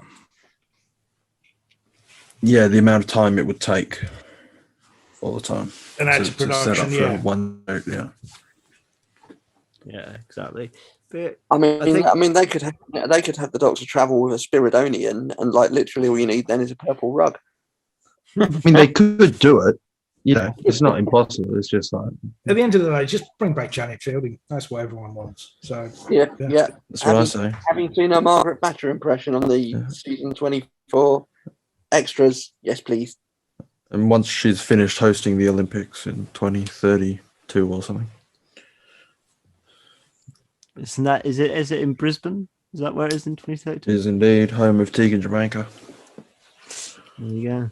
There we go. And is that where we're going to leave this? And where every member of the Neighbours cast went when they left Ramsey Street. That's right. Is this where we leave? Like I said, any other notes people want to say and all that? Anything else that people want to bring? Yeah, up? stop making lists on Twitter. It's just getting boring. Yeah, don't make bets at the bookies. Yes. What are the odds today? I would say that, but then again, I will say that, but one of our friends recently began a job at the bookies in which they are actually taking some of the Doctor Who bets on. So, I mean, are they going to be tossed? You say one of our tens, but you know, as the minute he became a corporate shill to the cancer of legalized gambling, he's dead to me. Yeah, who is this person? Name and shame. Name and shame. Never name and shame. Who's on next week's podcast? Tune in to find out. But yeah, absolutely. The only thing I have left to say is my catchphrase. You know. We know it. But yeah, absolutely. To the end. I just before we go, I just want to say thank you to everyone that's here. So first of all, I want to say thanks to John. You can follow him on Twitter at johnboy_cook, if I'm not mistaken. I said it was just John Boy Cook. There's an underscore. There is an underscore. You can follow. You have to figure out where. Dr. Disco. No, it's where it said it was. It's where it said it was. Then obviously you can follow Owen at Dr. Disco 63 on Twitter as well. You can also look at the Who Shop. There's Instagrams and Twitters and all that, and it's all there. I can't remember those. You can follow Kieran at the 66 Ramblers. Right? Did I get that right? Yes. That's cancel people. Yeah. You can follow Macaulay at. Is it just your name at Macaulay Counts? Is that literally it? Yeah. That's literally it. Nice, simple. And you can follow Beef at the Beefhead on Twitter as well. Macaulay, you have an Instagram. Yeah, soon to be cancelled, not available in the shops. Macaulay, you have an Instagram account for figures and stuff as well. I don't know. Yes, I have a don't know- Doctor Who I- account, which is Yeah. Mickey Smith 07, which is probably cancelled now because Noel Clark. Yeah, Gonna absolutely. be tossed.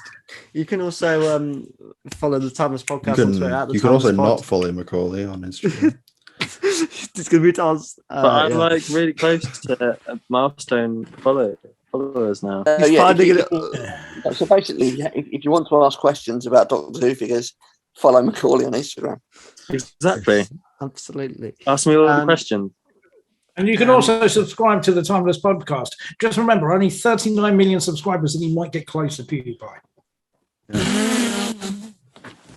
And you can follow Reese, who sent in a message. Yeah, Mr. Garfield from 97 as well. Just don't follow him in person. Everybody follows Reese anyway. Sometimes in person, sometimes on social media. Yeah, absolutely. And also, Great just wanna give action figures from Prime Avon. I just want to say what's going on the podcast. So next week we got a review of Black Panther coming up. We've also then the week after that got the Edith Stanton review with John and Owen, and then the Friday after the review goes up, you can join us and watch it when we watch it together for a drunk watch along. I'm sure the people will be here. Beef loves a drink, so I'm sure he'll try and get there for the drunk watch along. Is that right, Beef? You do like drinking? I've heard. Is that fact? I've not seen that. Well, you a cop. And then Where on earth did you get that idea from? and then after that, we've got the big Avengers Infinity War podcast with hopefully, everyone that's ever done them. I'm going to try and get as many people together as I can for that. Because, everyone came together in the film. Try and get everyone together for that. But until then, guys. And then you're going to kill half of them at the end. I thought that's what people said. Like, are you going to get rid of half of us for the Endgame review? And I'm like, that would seem pretty harsh to pick who to You get should rid of. put all of the names in a hat and then pull out half, and they're the ones that get to be in it. Oh God! Do you not want us on the And you have to include yourself, Alex, as well. So you could potentially not go on your own podcast. How would that work? No, I am guest one. Thanos? No, genuine question. Are you actually physically capable of doing a snap, Alex? Wow. Yes. You've got rhythm. I said I ain't got rid That's of. style. I was thinking the exact same thing. You like jazz? I got rhythm. I can't believe this. No strings. I can't believe this ending on a Phineas and Ferb. They ain't got rhythm thing. But yeah, thank you guys all so very much for this, and we'll see you guys all very soon. Take care. Don't have Bye bye. Don't have Margot Ayo.